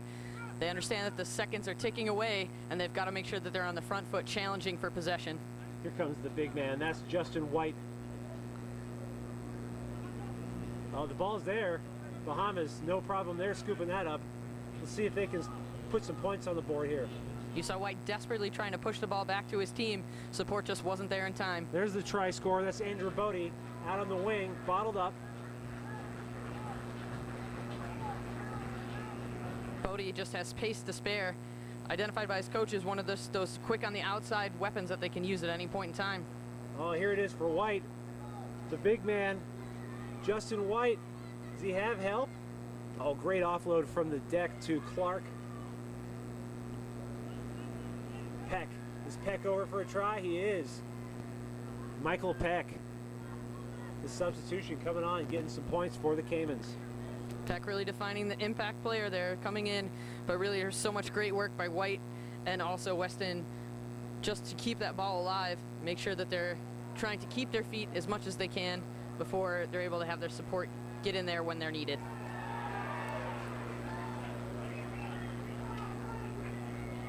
Robbie Cribb to attempt the extras here for the Cayman Islands. Right now 26-12, 28-12 make it. The kick is good. Minute 22 left here in the second half. You really see the Caymans starting to pull away at this moment. Anything can happen in a sevens match, but they've really earned themselves some nice security in terms of points on the board. Yeah, the Caymans definitely looking to be the more physical side out here. As I was talking about earlier, Caymans, Mexico, there's got to be a couple teams that are rising to the top of this sort of a lower tier of teams behind the USA and Canada. You know, for that shot to earn us place in the repechage tournament. The winner of this tournament obviously gets that automatic qualification to the Rio 2016 games. Oh, great offloads there. Just some phenomenal defense and tackling here, just scrambling to get there to make that coverage happen. But wonderful active hands by the Caymans as well. Bahamas, here they come. Number 3, Isaacs makes the long break. Still on his feet is Isaacs. Isaacs did really well to kind of slow up and wait for his support to get there. Andrew Bodie, the sprinter, the earlier try scorer, doesn't need the help. Try to the Bahamas. Great effort there, Katie. A little bit of too little, too late, though, with 9 seconds left on the clock.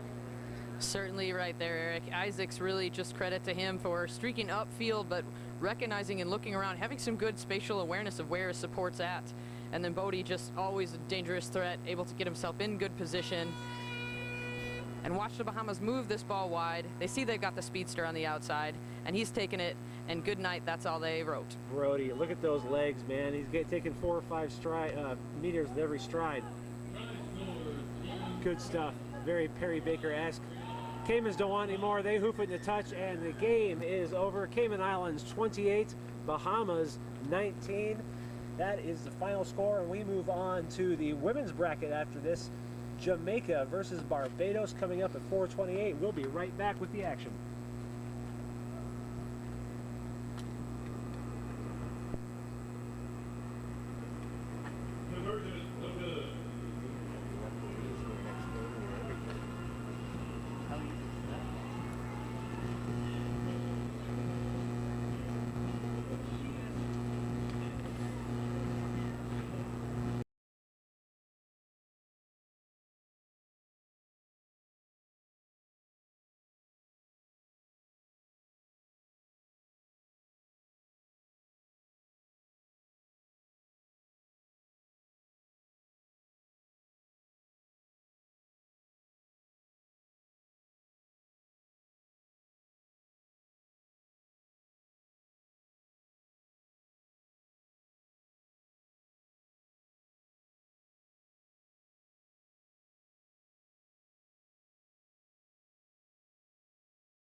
we're back here at beautiful WakeMed Sportsplex in beautiful Cary, North Carolina. And we've got up for you next is Jamaica against Barbados. We've got Jamaica in the black jerseys, and Barbados will be in the yellow.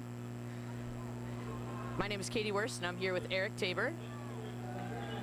Katie, some awesome action here today. It's getting to be a little bit toasty though. We were just talking about it. It kind of comes and goes with the clouds, but triple-digit temperatures here in Raleigh, North Carolina today, and the humidity is right up there as well. So it's certainly playing a factor in a lot of these teams. But you know what? They're from the Caribbean, so they're used to this sort of thing. We've got Barbados just kicking off quickly. A little mishandle there for Jamaica. She able to recover the ball. And that's Tamara Humphrey. Got Jamaica wearing the black jerseys on your left, playing from left to right on the screen. Barbados wearing the yellow kit. Penalty now to Jamaica. We'll see if they can get some stuff going. Plenty of numbers out there on the left-hand side. Oh, off we go. Jamaica. Tamara Dixon.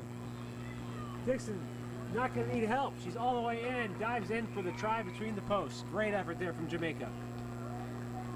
And Dixon really has just been a performer all day so far. Has a little extra speed, but also great work. Really a physical player on the breakdown. Yeah, Tamara Dixon, you know, that's good effort from the Jamaicans. They had the overload set up from the get-go, and plenty of numbers out there. Dixon had 2 players on her outside, could have used them, didn't need them. And that's Grove's attempt at the conversion is good. We'll take a look here at the replay quick. One-handed offload there to Dixon again, just speed for days, pumping those legs. Oh, what an awesome try. That's highlight reel stuff right there. Nice dive in the try zone, love it. Back to the action here live. Barbados not rolling away in the tackle, not releasing the tackle. Oh, what a step from the Jamaicans. Lisa Fraser.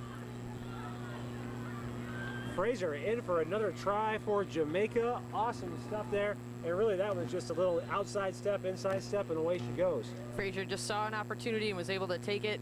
Again, centered the ball. Really, it's been nothing but all Jamaica here at this point.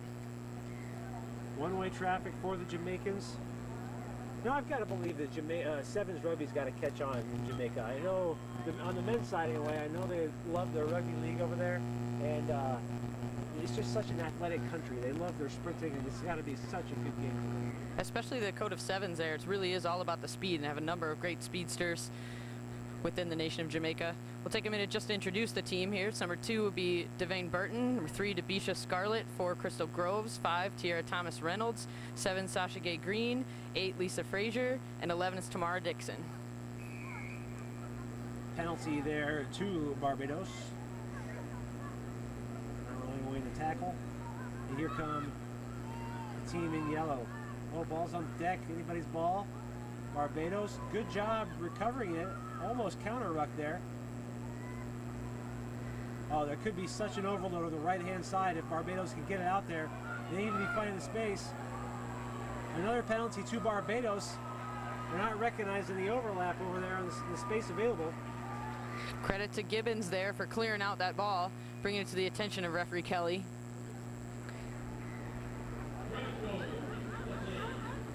A little bit more movement there. Oh, speed. Good tackle there from Crystal Groves. And, well, now we've got a yellow card here. Jamaican, is that Groves that just got sent off? Yeah, the tackler Groves sent off, so it must have been a dangerous tackle. I'm not sure what the ruling on that was. I think it likely might have had something to do with maybe the whipping action to the ground. Here we see a tie-up right here. A lot of physical play early on from both of these sides. We'll just take a second here to introduce Barbados for you. We've got number 1, Stacia Payne. Alyssa Gibbons is in 3. Danielle Phillips at 4. Number 5 is Tamara Humphrey. 8 is Karen Holmes. 10, Akila Lashley. 11, Selena Callender. And number 12 is Charisse Hart. We'll get set to match them up in the scrum.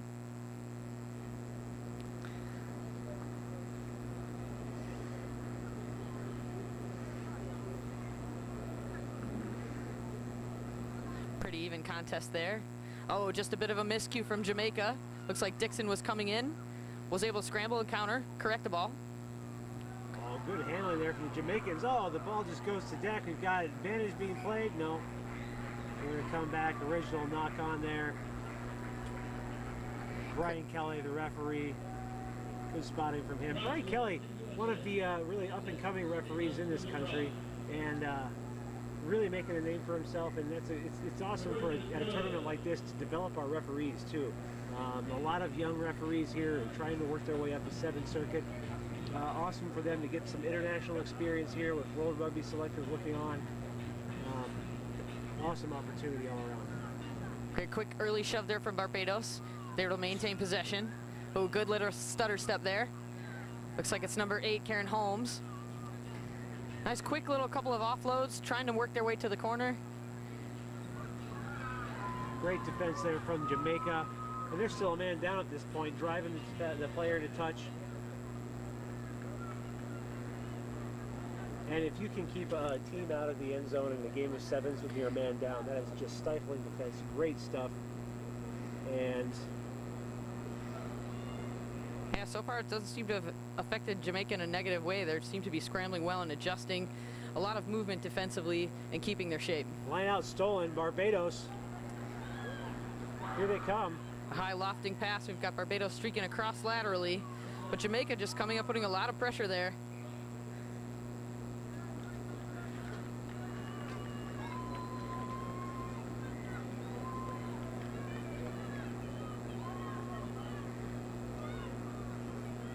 Bring the Sinben player back on.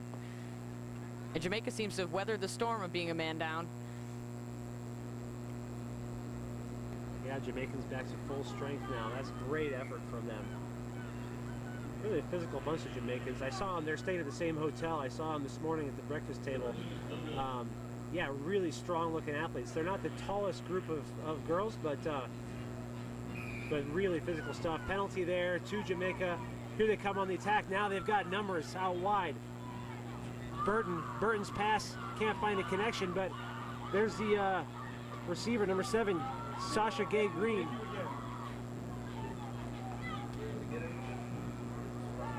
Another penalty to Jamaica. Oh, you gotta pass the ball when it's on. Look at the overload out there. Unfortunate decision at that point. Jamaica had so much space that they could have worked with. Looks like it's not going to affect them too negatively. Seems like referee Kelly's called a penalty. And there is the hooter for the end of the game. Last play here. Good hands from the Jamaicans. Great passing. Reynolds is gone. Tierra Thomas Reynolds over for the last try of the game for Jamaica. Jamaica really putting this exclamation point here on this half. What a great way to finish. Thomas Reynolds really just doing great work for Jamaica, sending them in on a high note. So 21-0 final score. 19, the kick no good.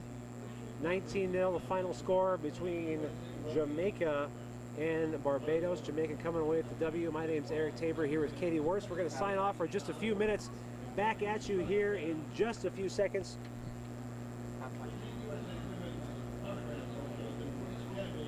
Sorry, halftime. Hey, you can't be right. You can't be spot on every time. Could have sworn that was the end of the game. Don't know where that came from. I didn't think of it when you first said it. So halftime here at WakeMed Soccer Complex. Coming up next, so after this game between Jamaica and Barbados, we're going to bring you the action between the Bahamas and Guyana in Pool B in the women's bracket. And we'll be back after a short break there with Trinidad, Tobago, and the Bahamas at 6:28 p.m. for the final match of the day here on field number 2 at WakeMed Soccer Complex.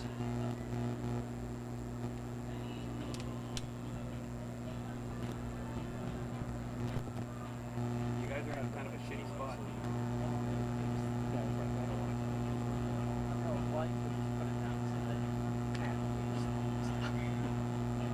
Why did they move you? Just mix it up a little.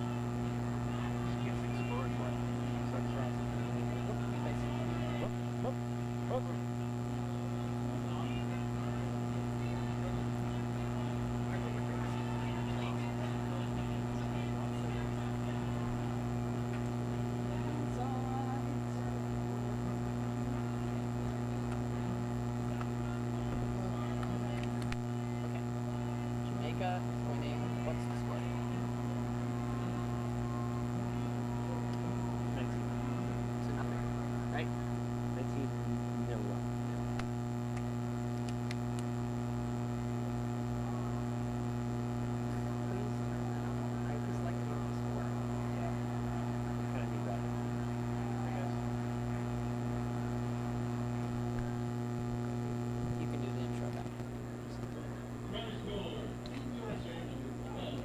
Welcome back to the NACRA Sevens Championship. My name is Eric Tabor here with Katie Worst, and we're back for the second half of Jamaica, who just kicked off to the Barbados women. And just like that, we've got a knock on from Jamaica, so Barbados will have to put into the scrum here. And 19-0 right now, Jamaica over Barbados. And Katie, it's kind of been one-way traffic for Jamaica, even though they haven't got a ton of points on the board. They've had most of the possession. You're certainly correct, Eric. They've just been a bit more physical and have been tried to work a lot more organizationally. You saw them just try to flirt that 10-meter mark there with that kick, trying a couple of different things that can be helpful, help them achieve some success in this Olympic qualifying event. Well, you know, and it's interesting too. Jamaica has kept Barbados off the board, even though they were man down for 2 minutes of that first half. Great little sidestep there by Barbados. Looks like that's Karen Holmes, who's been such a leader so far. She's streaking upfield. It doesn't look like they're going to catch her, and she is successful there in the corner. Exceptional work by Holmes. Yeah, great try for Barbados. Number 8, Karen Holmes. You can really tell, you can pick her out of the crowd. Her hair matches her outfit that she's wearing, her uniform. Great effort from her. Good, solid run. Certainly, if Barbados is going to stay into this match here, it was essential that they scored within the first minute, and Holmes really did the best work that she could do to help her team. Pulled them within 5 points, so now scores bring to 5-19. Makes the attempt no good on the conversion there. Probably a bit of fatigue after running that whole length of the field. Understandable. I understand that for sure. Certainly, Yeah. Holmes just one of those players, deceivingly fast, has a just exceptional way of kind of taking that extra little sidestep and working her way upfield. And she does everything for this team. She's back here to kick the restart as well. She scores the tries, she kicks the extras, she kicks the restart. And you know, that was exactly what Barbados needed. 19 points to come back from a 19-point lead in the first half. Totally doable. Certainly. And so 19-5 now. If they can starve Jamaica of some possession, they could really get back into this game. Unfortunately, the restart kicked right into the arms of Dixon, who was a first try scorer within the first minute of the first half. And just an ever-present danger there for Jamaica. You see Jamaica moving the ball upfield. Barbados trying just fingertips away from intercepting that ball. Selena Callender, who nearly had the pick 6 there. But we have a knock-on from Jamaica instead. Now we got to put in the scrum for the Barbados women. And then AIG is a proud sponsor of USA Rugby. AIG is the leading international insurance and financial services organization serving commercial, institutional, individual customers in more than 130 countries. Certainly available in countries such as Jamaica and Barbados today, as we watch for them tying up the ball.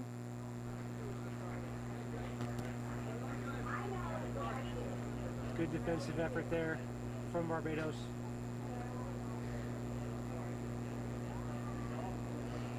And really, Eric, we've seen a number of times players that go into contact with high body height.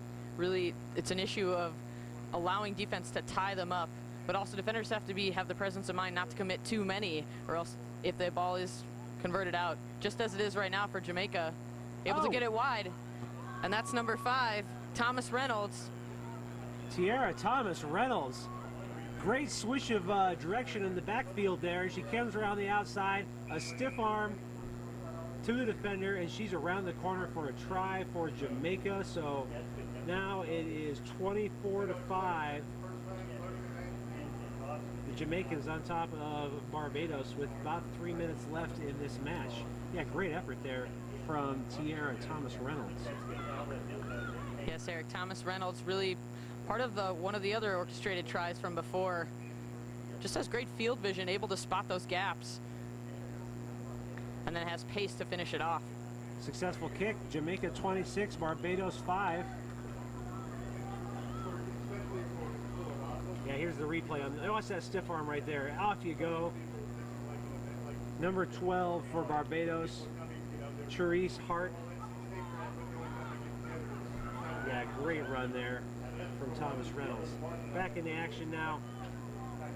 We got a penalty to Jamaica. Here they come around the corner. There might be another try score. Oh, look at that. Little show and go for Jamaica. Number 2, Devine Burton. Put the ball out there like she was going to make the pass and didn't. I actually think Burton thought of the option, was looking for it, and then trusted herself, was able to get through that gap. Really just a kind of unorthodox method of drawing that defender in, but it certainly was effective.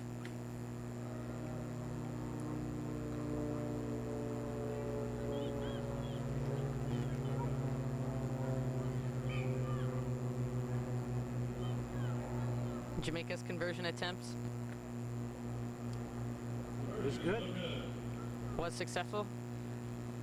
There we see Burton just Look at that little. Oh no, she's gonna go for the over the head basketball pass. It looked like didn't need it. Sold the defender on it. That's all that matters. But credit to Burton for just seeing that the space was available there, picking up the ball quickly, tapping it, trusting herself. On top of it, looking for the support.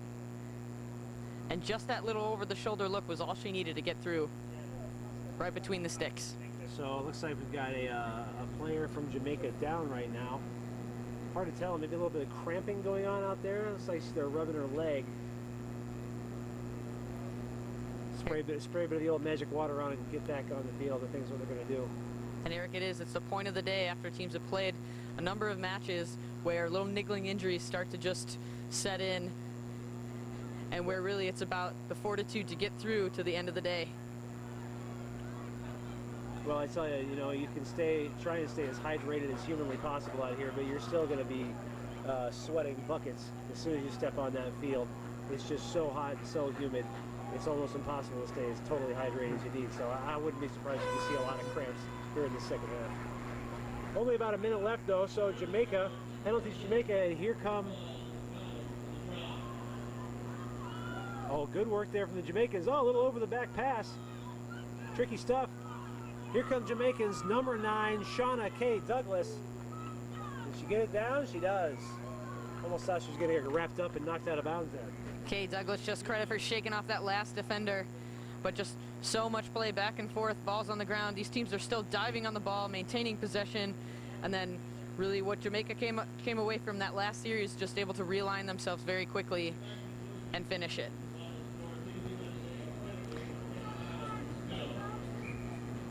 Jamaica's conversion attempt was successful there, pulling away in terms of the scoreboard.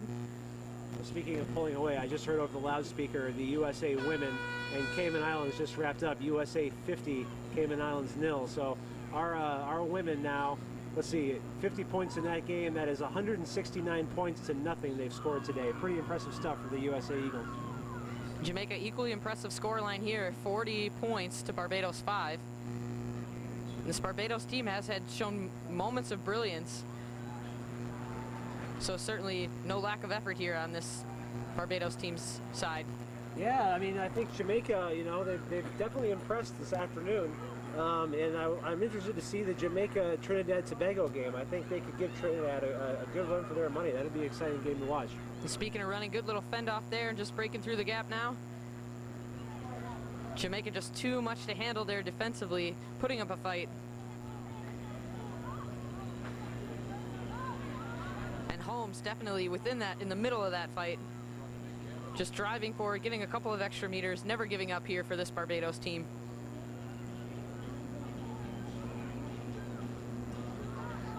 Penalty to Barbados, says referee Brian Kelly.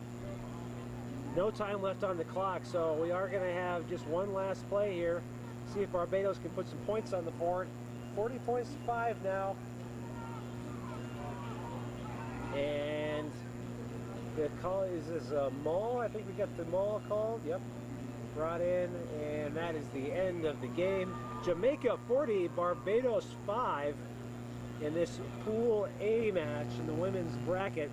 Coming up next, we're going to bring you the Bahamas versus Guyana. My name is Eric Tabor. Here is Katie Wurst. Don't move a muscle. We'll be right back.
next match of the NACRA Sevens Championship here at WakeMed Soccer Park in Cary, North Carolina, just outside of Raleigh-Durham. And we're underway with the Bahamas women and Guyana.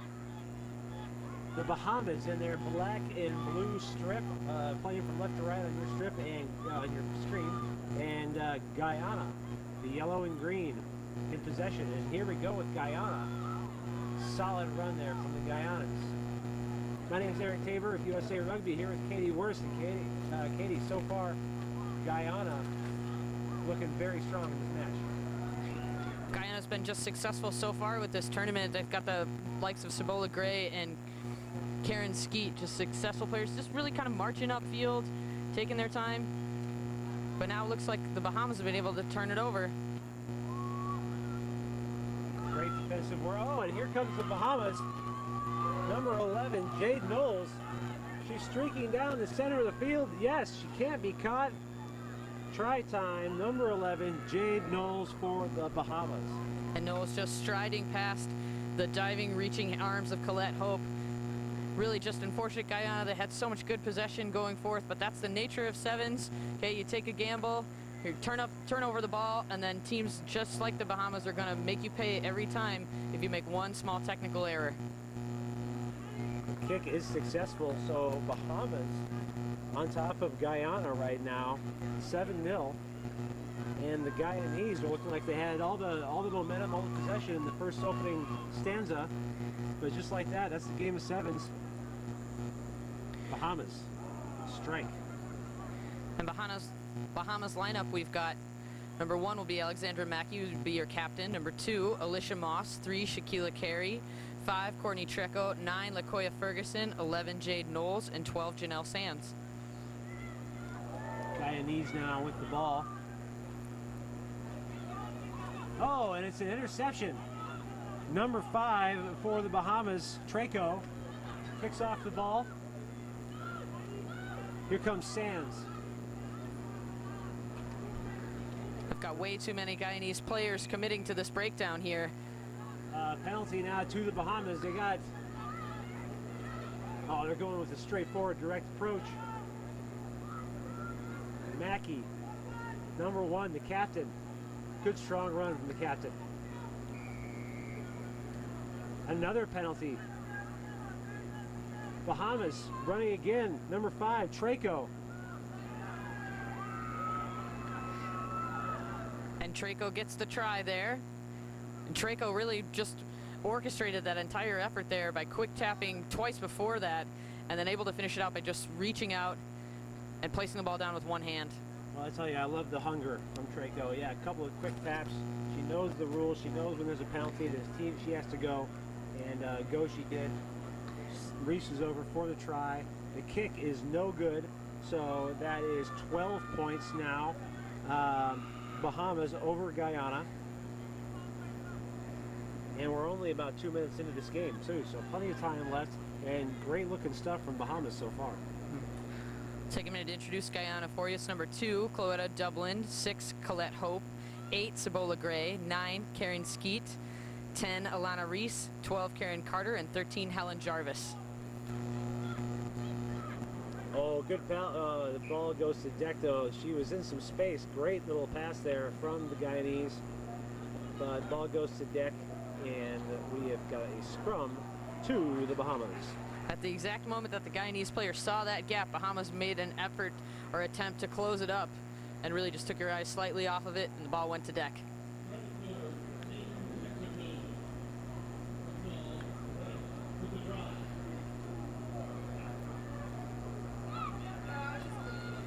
Great movement to take away some of the pressure there. Just a knock-on, though. Trying to scoop up that loose ball. And that was Karen Carter, acting as a halfback, just trying to get away from the contact, but really great pressure, as you said, by the Bahamas.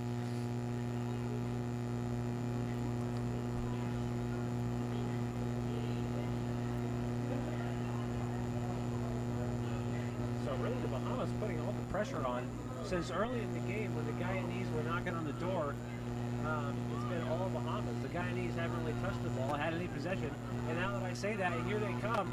Number 8 for Guyana, Sabola Gray, stretching her legs out, going the distance. She'll get there. She's going to turn the corner for a try underneath the post for Sabola Gray from Guyana. Sabola Gray really has been establishing herself as a star of this Guyana team here. Just has that long stride, able to stretch it out, but just makes great decisions in terms of picking up the ball and knowing when to back herself and finishing up the job.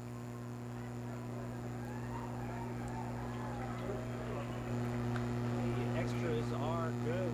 So Bahamas 12, Guyana 7, just like that. And minute 20 left in this game. It really is anybody's game at this point. Just as I was saying that the Bahamas were starting to take full control of this match, Guyana strikes with a long-range try from Sabola. Look at that. She knew she had plenty of space around the outside. She didn't need any help at all. Pumping those long legs of hers. Try time for Guyana. And you saw Gray really just look up before the ball was even in her hands to see where that space was available. Now here's a penalty to Guyana. Important stuff right here. Can they capitalize?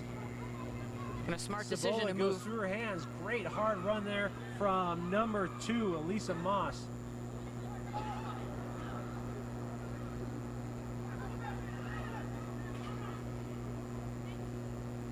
That's Colette Oh, Hope good trying to strike hands. forward. Good ball movement to get to the opposite side of the field. Strong defense there from the Bahamas.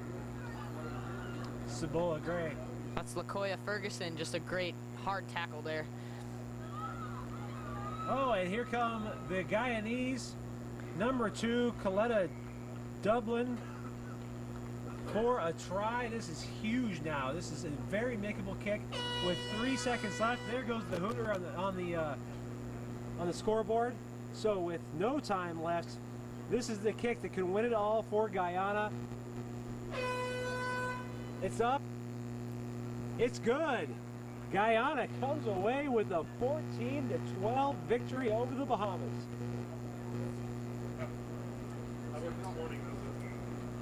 You were there. At the restaurant. Yeah. Front station further out or out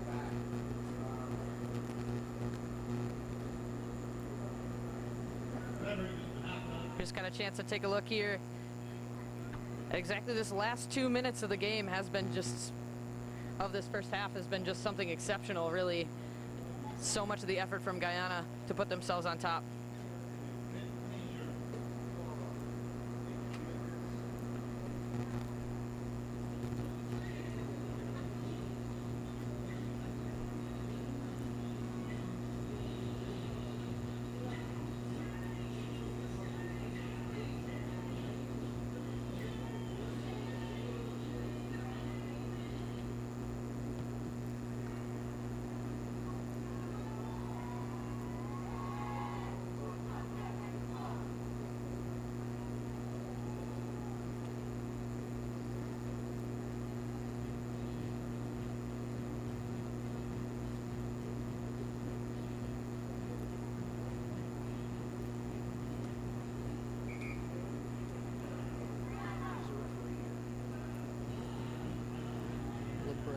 LaBrush.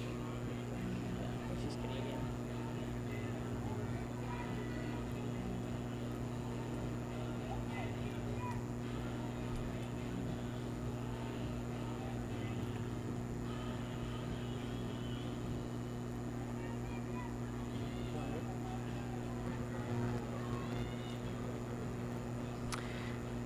And we're back here with the second half action of Bahamas versus Guyana match.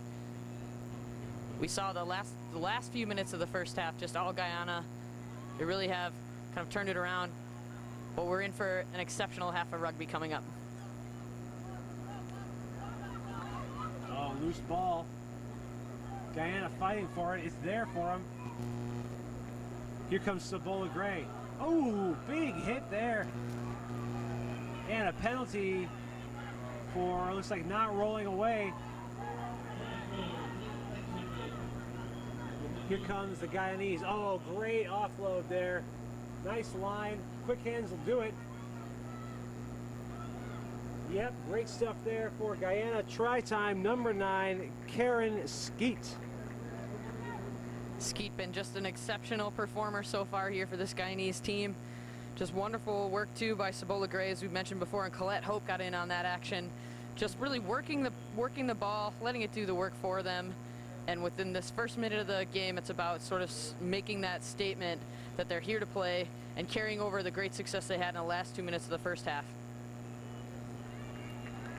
The conversion attempt is good there for Guyana. So 21 now to 12.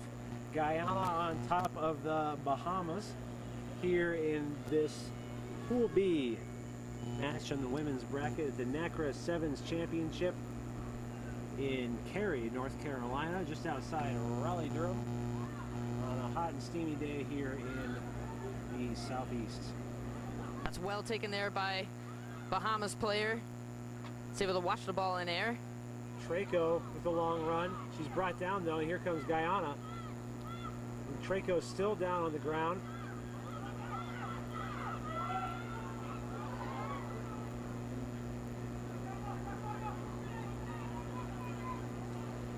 Bahamas slides in to pick up that loose ball. It's like an offsides call though from Lebrecht, the referee. So Guyana, another opportunity to kind of pad that lead. The Bahamas are a man down right now. And Guyana taking full advantage of it.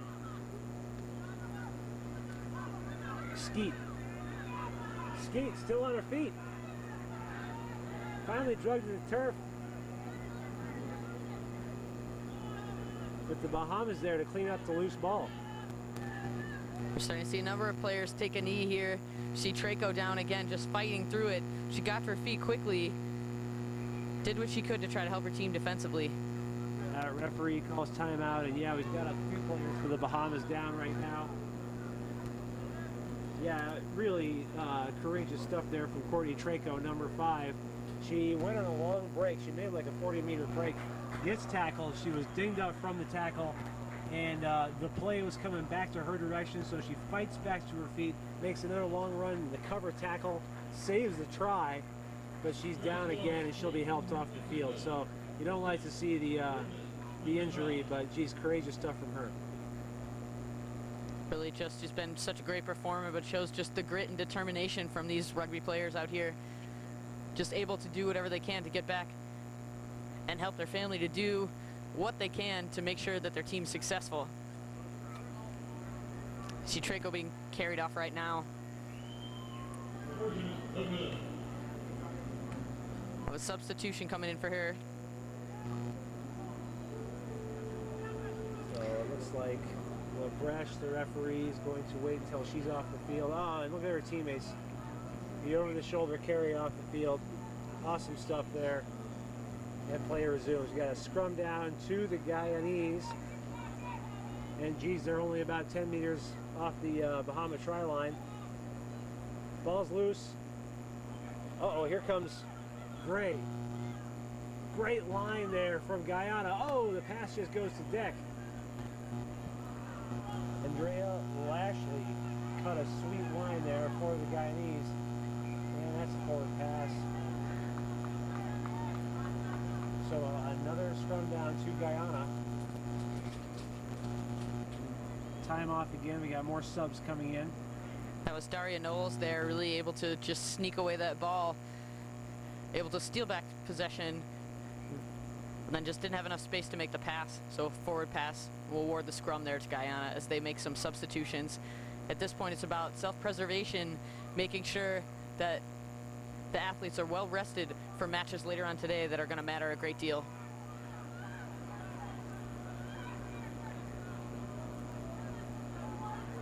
See referee Lebrecht talking to the Bahamas, getting them to move back. Critical scrum here at this point.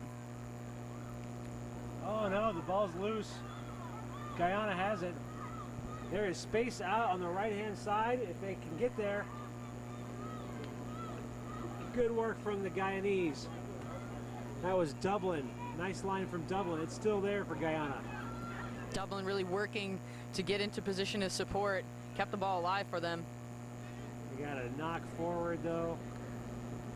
And we are going to have a scrum down to the Bahamas. Another quick clock stoppage. We got subs coming in.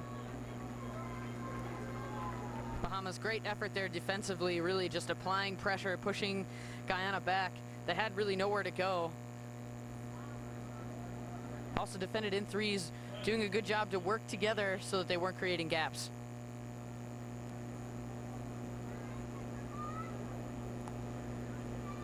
Set down for another scrum. Yeah, getting pretty loose in the second half here. I think both teams are pretty tired. Guyana holding a pretty comfortable lead.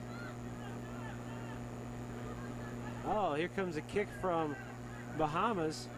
The chase is on. Oh, danger now. We got to have some support from the Guyanese. Here we go. We got the support. Big tackle there. Kind of refusing to go down, just driving the legs forward. And another knock on. That was Ashanti Carrington, gaining a couple extra meters. Another clock stoppage with some more subs coming on. So bringing in all the fresh legs here they can.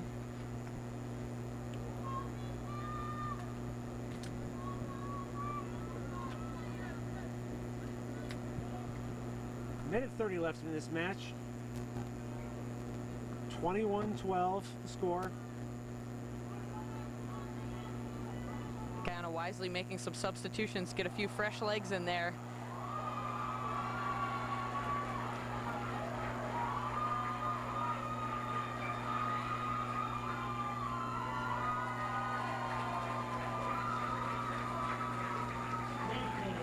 Looks like a little bit of back and forth there. As every good prop knows, trying to get a slight advantage.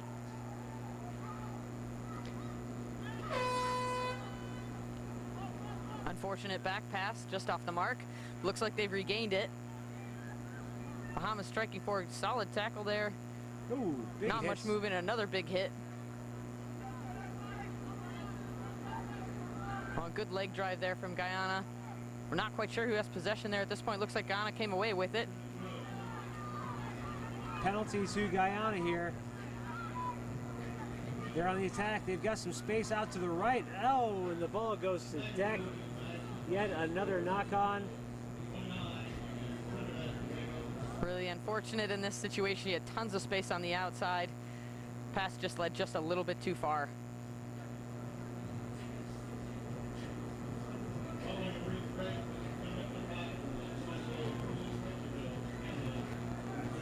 About 10 seconds left here in this match as we'll go to one more scrum. Another sub coming on the field for the Bahamas.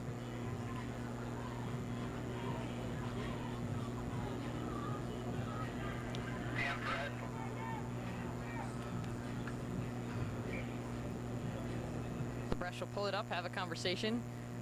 Some great competitors there in this front row. Looks really she's talking about body height. And you heard the hooter blow there, so this will be the final play of the game. We've got a penalty, though, to the Bahamas. So last chance to get some points on the board.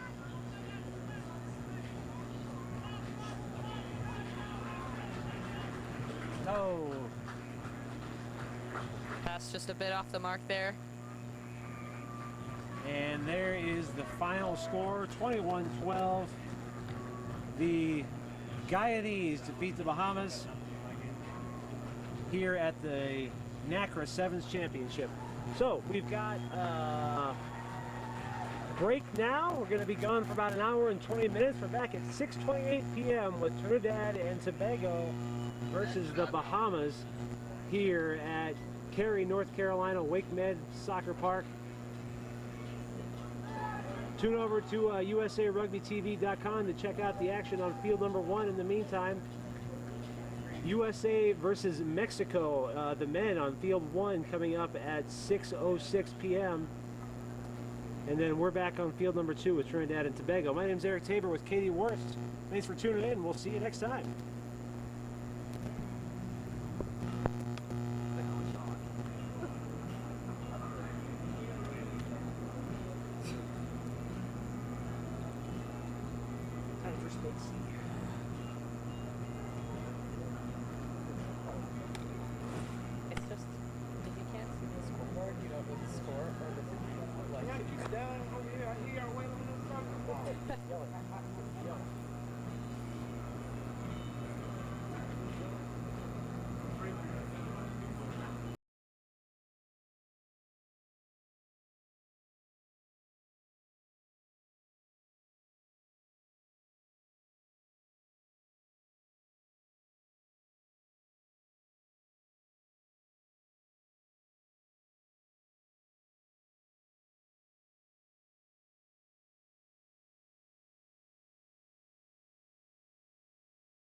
Welcome back to field number 2 action here at the NACRA qualifiers in Cary, North Carolina. My name is Eric Tabor here with Katie Worst, and we just had kickoff here between the Bahamas and Trinidad and Tobago. And Katie, 2 teams that have shown a lot of promise here today. Yeah, certainly Trinidad Tobago just excellent, more exceptional with the handling that we've seen so far, and the Bahamas got a great deal of speed too. We're in for a great matchup, which will be the last matchup of the day here on Koka Stadium. You'll see the Bahamas are to your right. They're going to be in the black with the blue piping, and we've got Trinidad and Tobago in the red.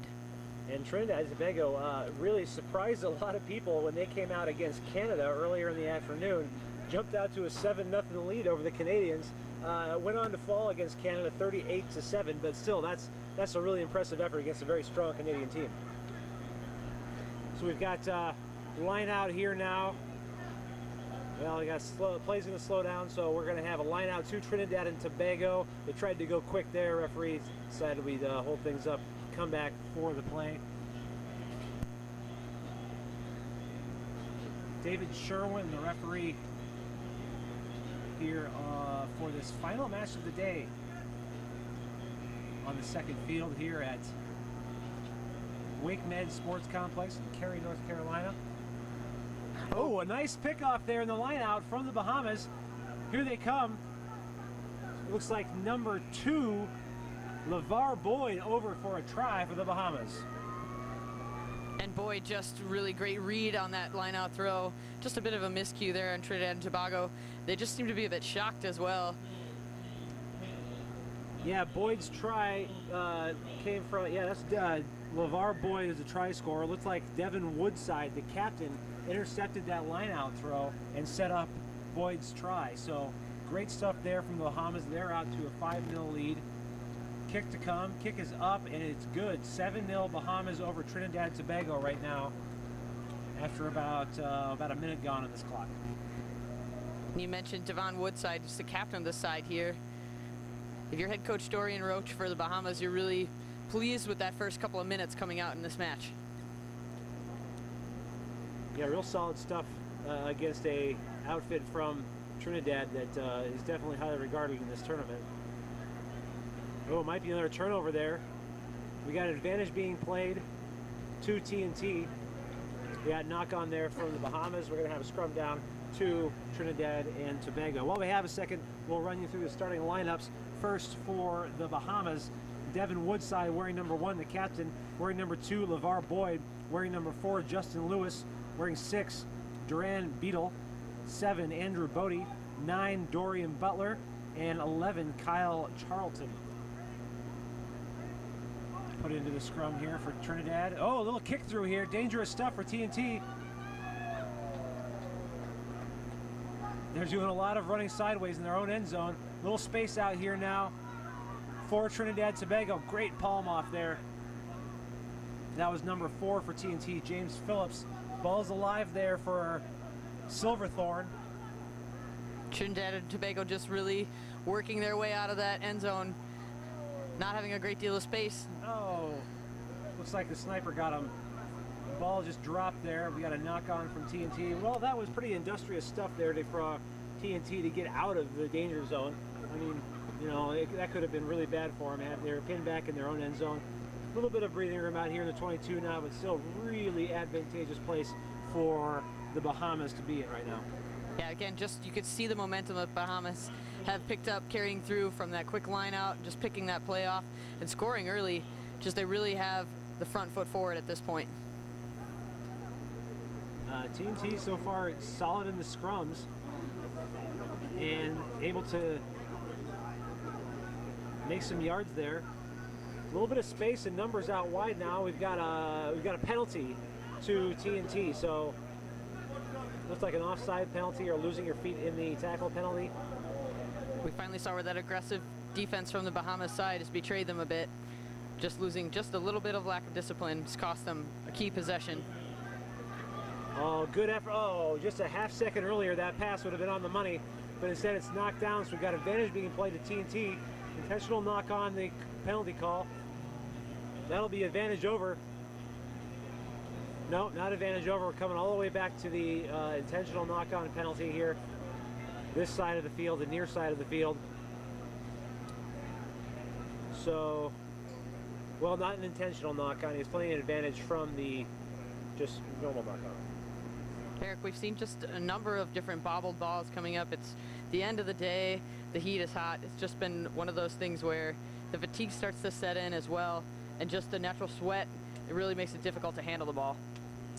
Yeah, you know, just the humidity in the air and the sweat on the hands, it makes this ball really a greasy kind of factor. But at the same time, you know, at the higher level games, that USA Mexico game, not a lot of ball dropping going on there. So it's I think it's up to these teams that maybe not quite as experienced to hold on to that pill a bit better. As we see a forward pass there from Trinidad and Tobago. Too bad, they were looking like they were finally onto something. Yeah, Silverthorne just had that quick little one-handed flick over, saw his player out towards the wing, was able to release him and let him go to get a little bit of space, but they brought it back again for another scrum.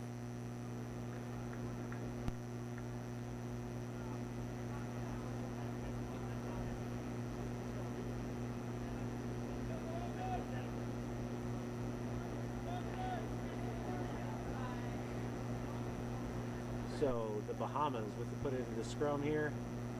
Oh, again, a nice push from T&T. These guys have been dominant in the scrum so far. Oh, nice little chip kick ahead. Did it work out? No, it didn't. And, you know, again, Katie, I've talked about this a lot today. Ill-advised kicking. It results in really nothing more than a turnover. There's been one kick that I've seen work today, and that's been the USA with the little chip through they had to score their first try of the day. But otherwise, most kicks have really resulted in a turnover today, so the percentage of that play is really not high. You're better off to just keep the ball in hand, move it across field. To get set for the line out here from that errant kick. Advantage being played now to Trinidad and Tobago, not straight throw in. Oh, there's space off to the left now.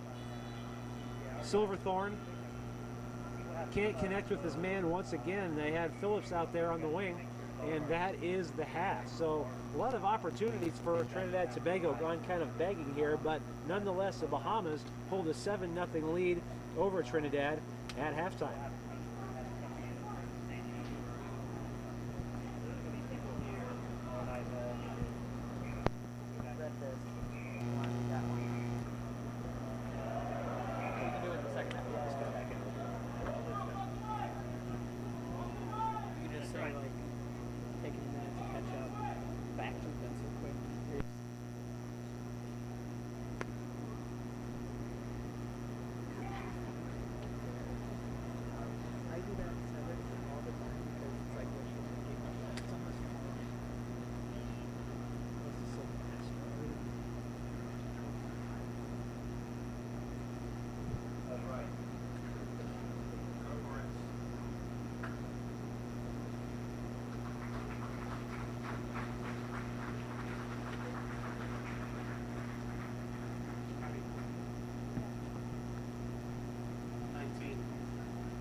All right, just about ready to get back underway here in the second half of this NACRA qualifier. We're watching some Pool B action in the men's bracket, Trinidad Tobago versus the Bahamas. And we read the Bahamas starting lineup, so we'll get you caught up with Trinidad Tobago's starting lineup. They started the game number 4, James Phillip, number 5, Abagula Silverthorne, number 7, Joseph Kwashi, number 9, Shaquille Tull, number 10, Hassan Lewis, 11, Wayne Kelly, and 12, Roel Gordon.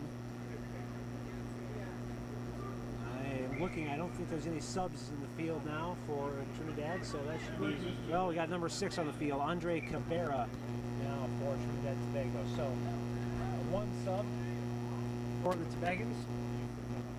And my name's Eric Tabor here with Katie Worston. Katie, that's, again, the restart's playing a crucial role in these games today, as Trinidad needed something to get on the board real quickly here, but Bahamas have the ball and they're moving. Yeah, real danger there, trying to go for the high kick to just have it drop right on the line. Instead, gave away possession to the Bahamas. We saw how that worked for the first minute of the first half. Not so good in favor of Trinidad Tobago. dangerous pass there. Here comes the Tobagans though. James Phillips got his support. There it is. Silverthorne. We've got a Bahamas player down too, so they're in overlap on the field. And what is that, obstruction? Looks like an obstruction call. Tough break for Trinidad and Tobago. Once again, they had the overlap. There's a man down for Bermuda. They were moving the ball nicely, but a little mental error there for the overlap. Yeah, you heard them just calling for the referee to take note of the injured player, but also just communicating with one another. They saw that they had the numbers up situation, just wasn't able to convert. Well, we're taking a minute here to tend to the injured player on the field.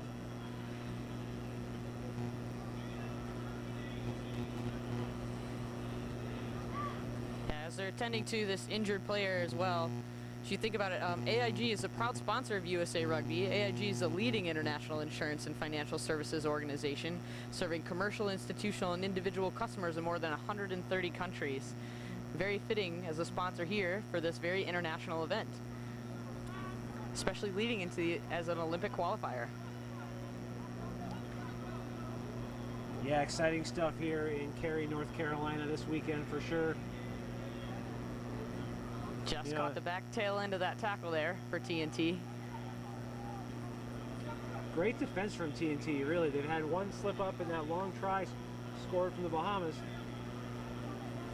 Bahamas looking to move the ball quickly. Oh, crushing tackle there from TNT. Now let's see if they can get some creative stuff going on here. Nice switch through the middle. That's Phillips. James Phillips, he's off to the races. Is he going to get caught? He is. Great track down there from Jordan Isaacs. Ball still with TNT. Losing a lot of ground, going backwards here. Ooh, is it a forward pass? Don't think so. Wayne Kelly inching his way forward. He's over for a try for Trinidad and Tobago. Number 11, Wayne Kelly. That was Andrew Bodie on the attempt of the tackle, but before that, Isaacs really did quite well to track down and make it eat a couple more minutes off the clock before that score was dotted down for TNT.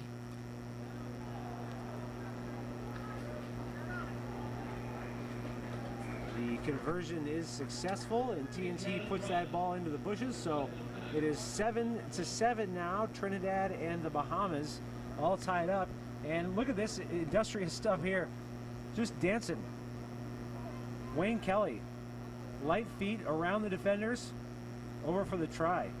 Kelly just had it was a size mismatch there, and Bodie was able to just get a hand on him. Wasn't much he could do. Kelly just driving forward, touching it down. Excellent job of finishing. Much better restart there for Trinidad and Tobago. Oh, it was James Phillips there wanting to go for that pick six, a little too high for him. Another boot on the ground. I tell you, I've seen more shoes coming off in this tournament than I've seen in a sevens tournament ever in my life. LeVar Boyd, great effort there. Good defensive pressure. See, releasing his hands. There's the try score. Oh, the try scorer, Kelly, has the ball stripped away. Turnover here to the Bahamas. Eric, with the score tied 7-7, we could see a lot more just intensity around the breakdown. A lot more physical play from both these teams. Well, you got to imagine that both these teams are pretty tired right now. The bodies are a bit beat up. It's the last game of the day, and we're coming down to the last 3 minutes of this game, and she's all tied up. So, yeah, I'm gonna expect to see a lot of contact at the breakdown, a lot of heavy hits, and you know, probably a little something extra when they're on the ground too, just to give them a little something to keep them down for a bit. Just credit to Bahamas for hanging on to this lead for as long as they have. They really just a smart little play off of a line out and put points on the board right away. Trinidad and Tobago really just able to convert now, having to work for all their points. And we're just in store for one of the best matches we've seen today. Well, I tell you what's been working for Trinidad are the scrums. They have won every single one of the scrums they've been put into, and there they come up with a penalty. So they've been given opportunities. Whoa, little show and go there. TNT, number 5, Silverthorne. The handoff, will he get there? He will try for Abagula Silverthorne, number 5 for TNT. Silverthorne just absolutely star-studded material right there. Fantastic effort. Really couldn't happen to a nicer player there. A great leader for this program too. Again, just a great little bit of misdirection, and the defense wasn't much they could do. Well earned there for Agbula. Yeah, you know, it was interesting. He had the space, but I don't think he was able to turn on the jets like he normally would this late in the afternoon. So he had to rely on the fend off. But nonetheless, he scored the try. The kick is unsuccessful. So 12 points for Trinidad to Bahamas Sevens. Minute 50 left in this game now. It's all coming down to the wire, Katie. Certainly just a great leader like Silverthorne to put his team ahead.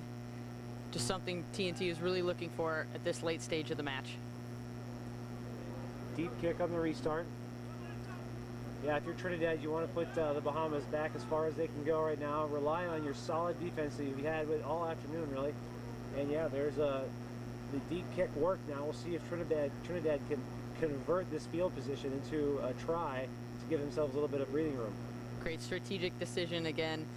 Just as Bahamas trying to shift the ball as much as they can to get to the other end of the field. The longer the pass, the more difficult it is to handle for the receiver. Great effort, good defensive wall that they've formed coming forward. And now we've got a great position here for Trinidad and Tobago for the scrum, which they've been successful at applying all day long. Yeah, if I have a betting man, I put my money on Trinidad to win this scrum. And there it is. Nice job to hack the ball forward to keep it in possession of the ball. Silverthorne just playing with the defender, trying to find some space. I heard a whistle from the other field, and I thought it was the forward pass here, but play on. Now we've got a whistle. We got a knock on there from Trinidad. So we're gonna have a scrum to the Bahamas, and with 28 seconds left, Katie, this actually becomes a really crucial scrum. The Bahamas have not won a single one in this game, and so if they can win this, they retain some possession. They might be able to win this game, but if Trinidad can get this, I say that's about game over if they can hold on to possession for 10 more seconds. Absolutely, Eric. You've got 10 or more seconds on the clock, and the Bahamas have possession now. Pretty critical at this juncture. Yeah, crucial penalty right there. Bahamas going to have to do everything they can to march downfield and win this. If you're Trinidad, all you got to do is get them or the ball out of bounds at this point. There's the official hooter. So the game is over as soon as the ball goes out of bounds. Trinidad 12, Bahamas 7. It's still winnable for the Bahamas. There it is, and a penalty, no advantage to the Bahamas.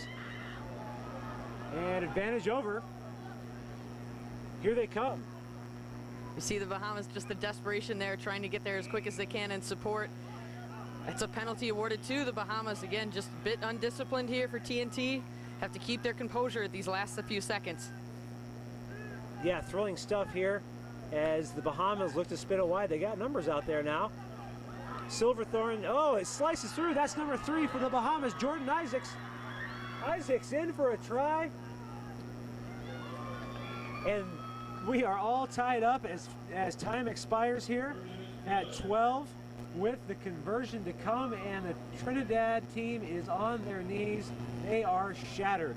You see just two extremes here of the sport. You saw Isaac streaking in with a fist pump ahead, just so proud and positive for that great work there.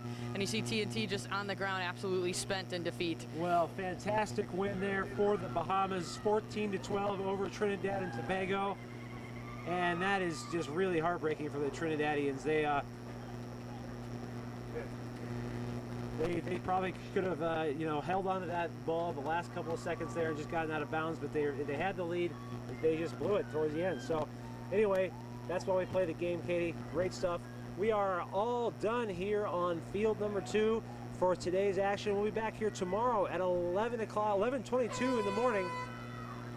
Sorry, 9 o'clock a.m. tomorrow for Mexico versus Barbados on this field. So for Eric Tabor of USA Rugby, I'm Eric, and Katie, great work today, and we'll see everybody tomorrow.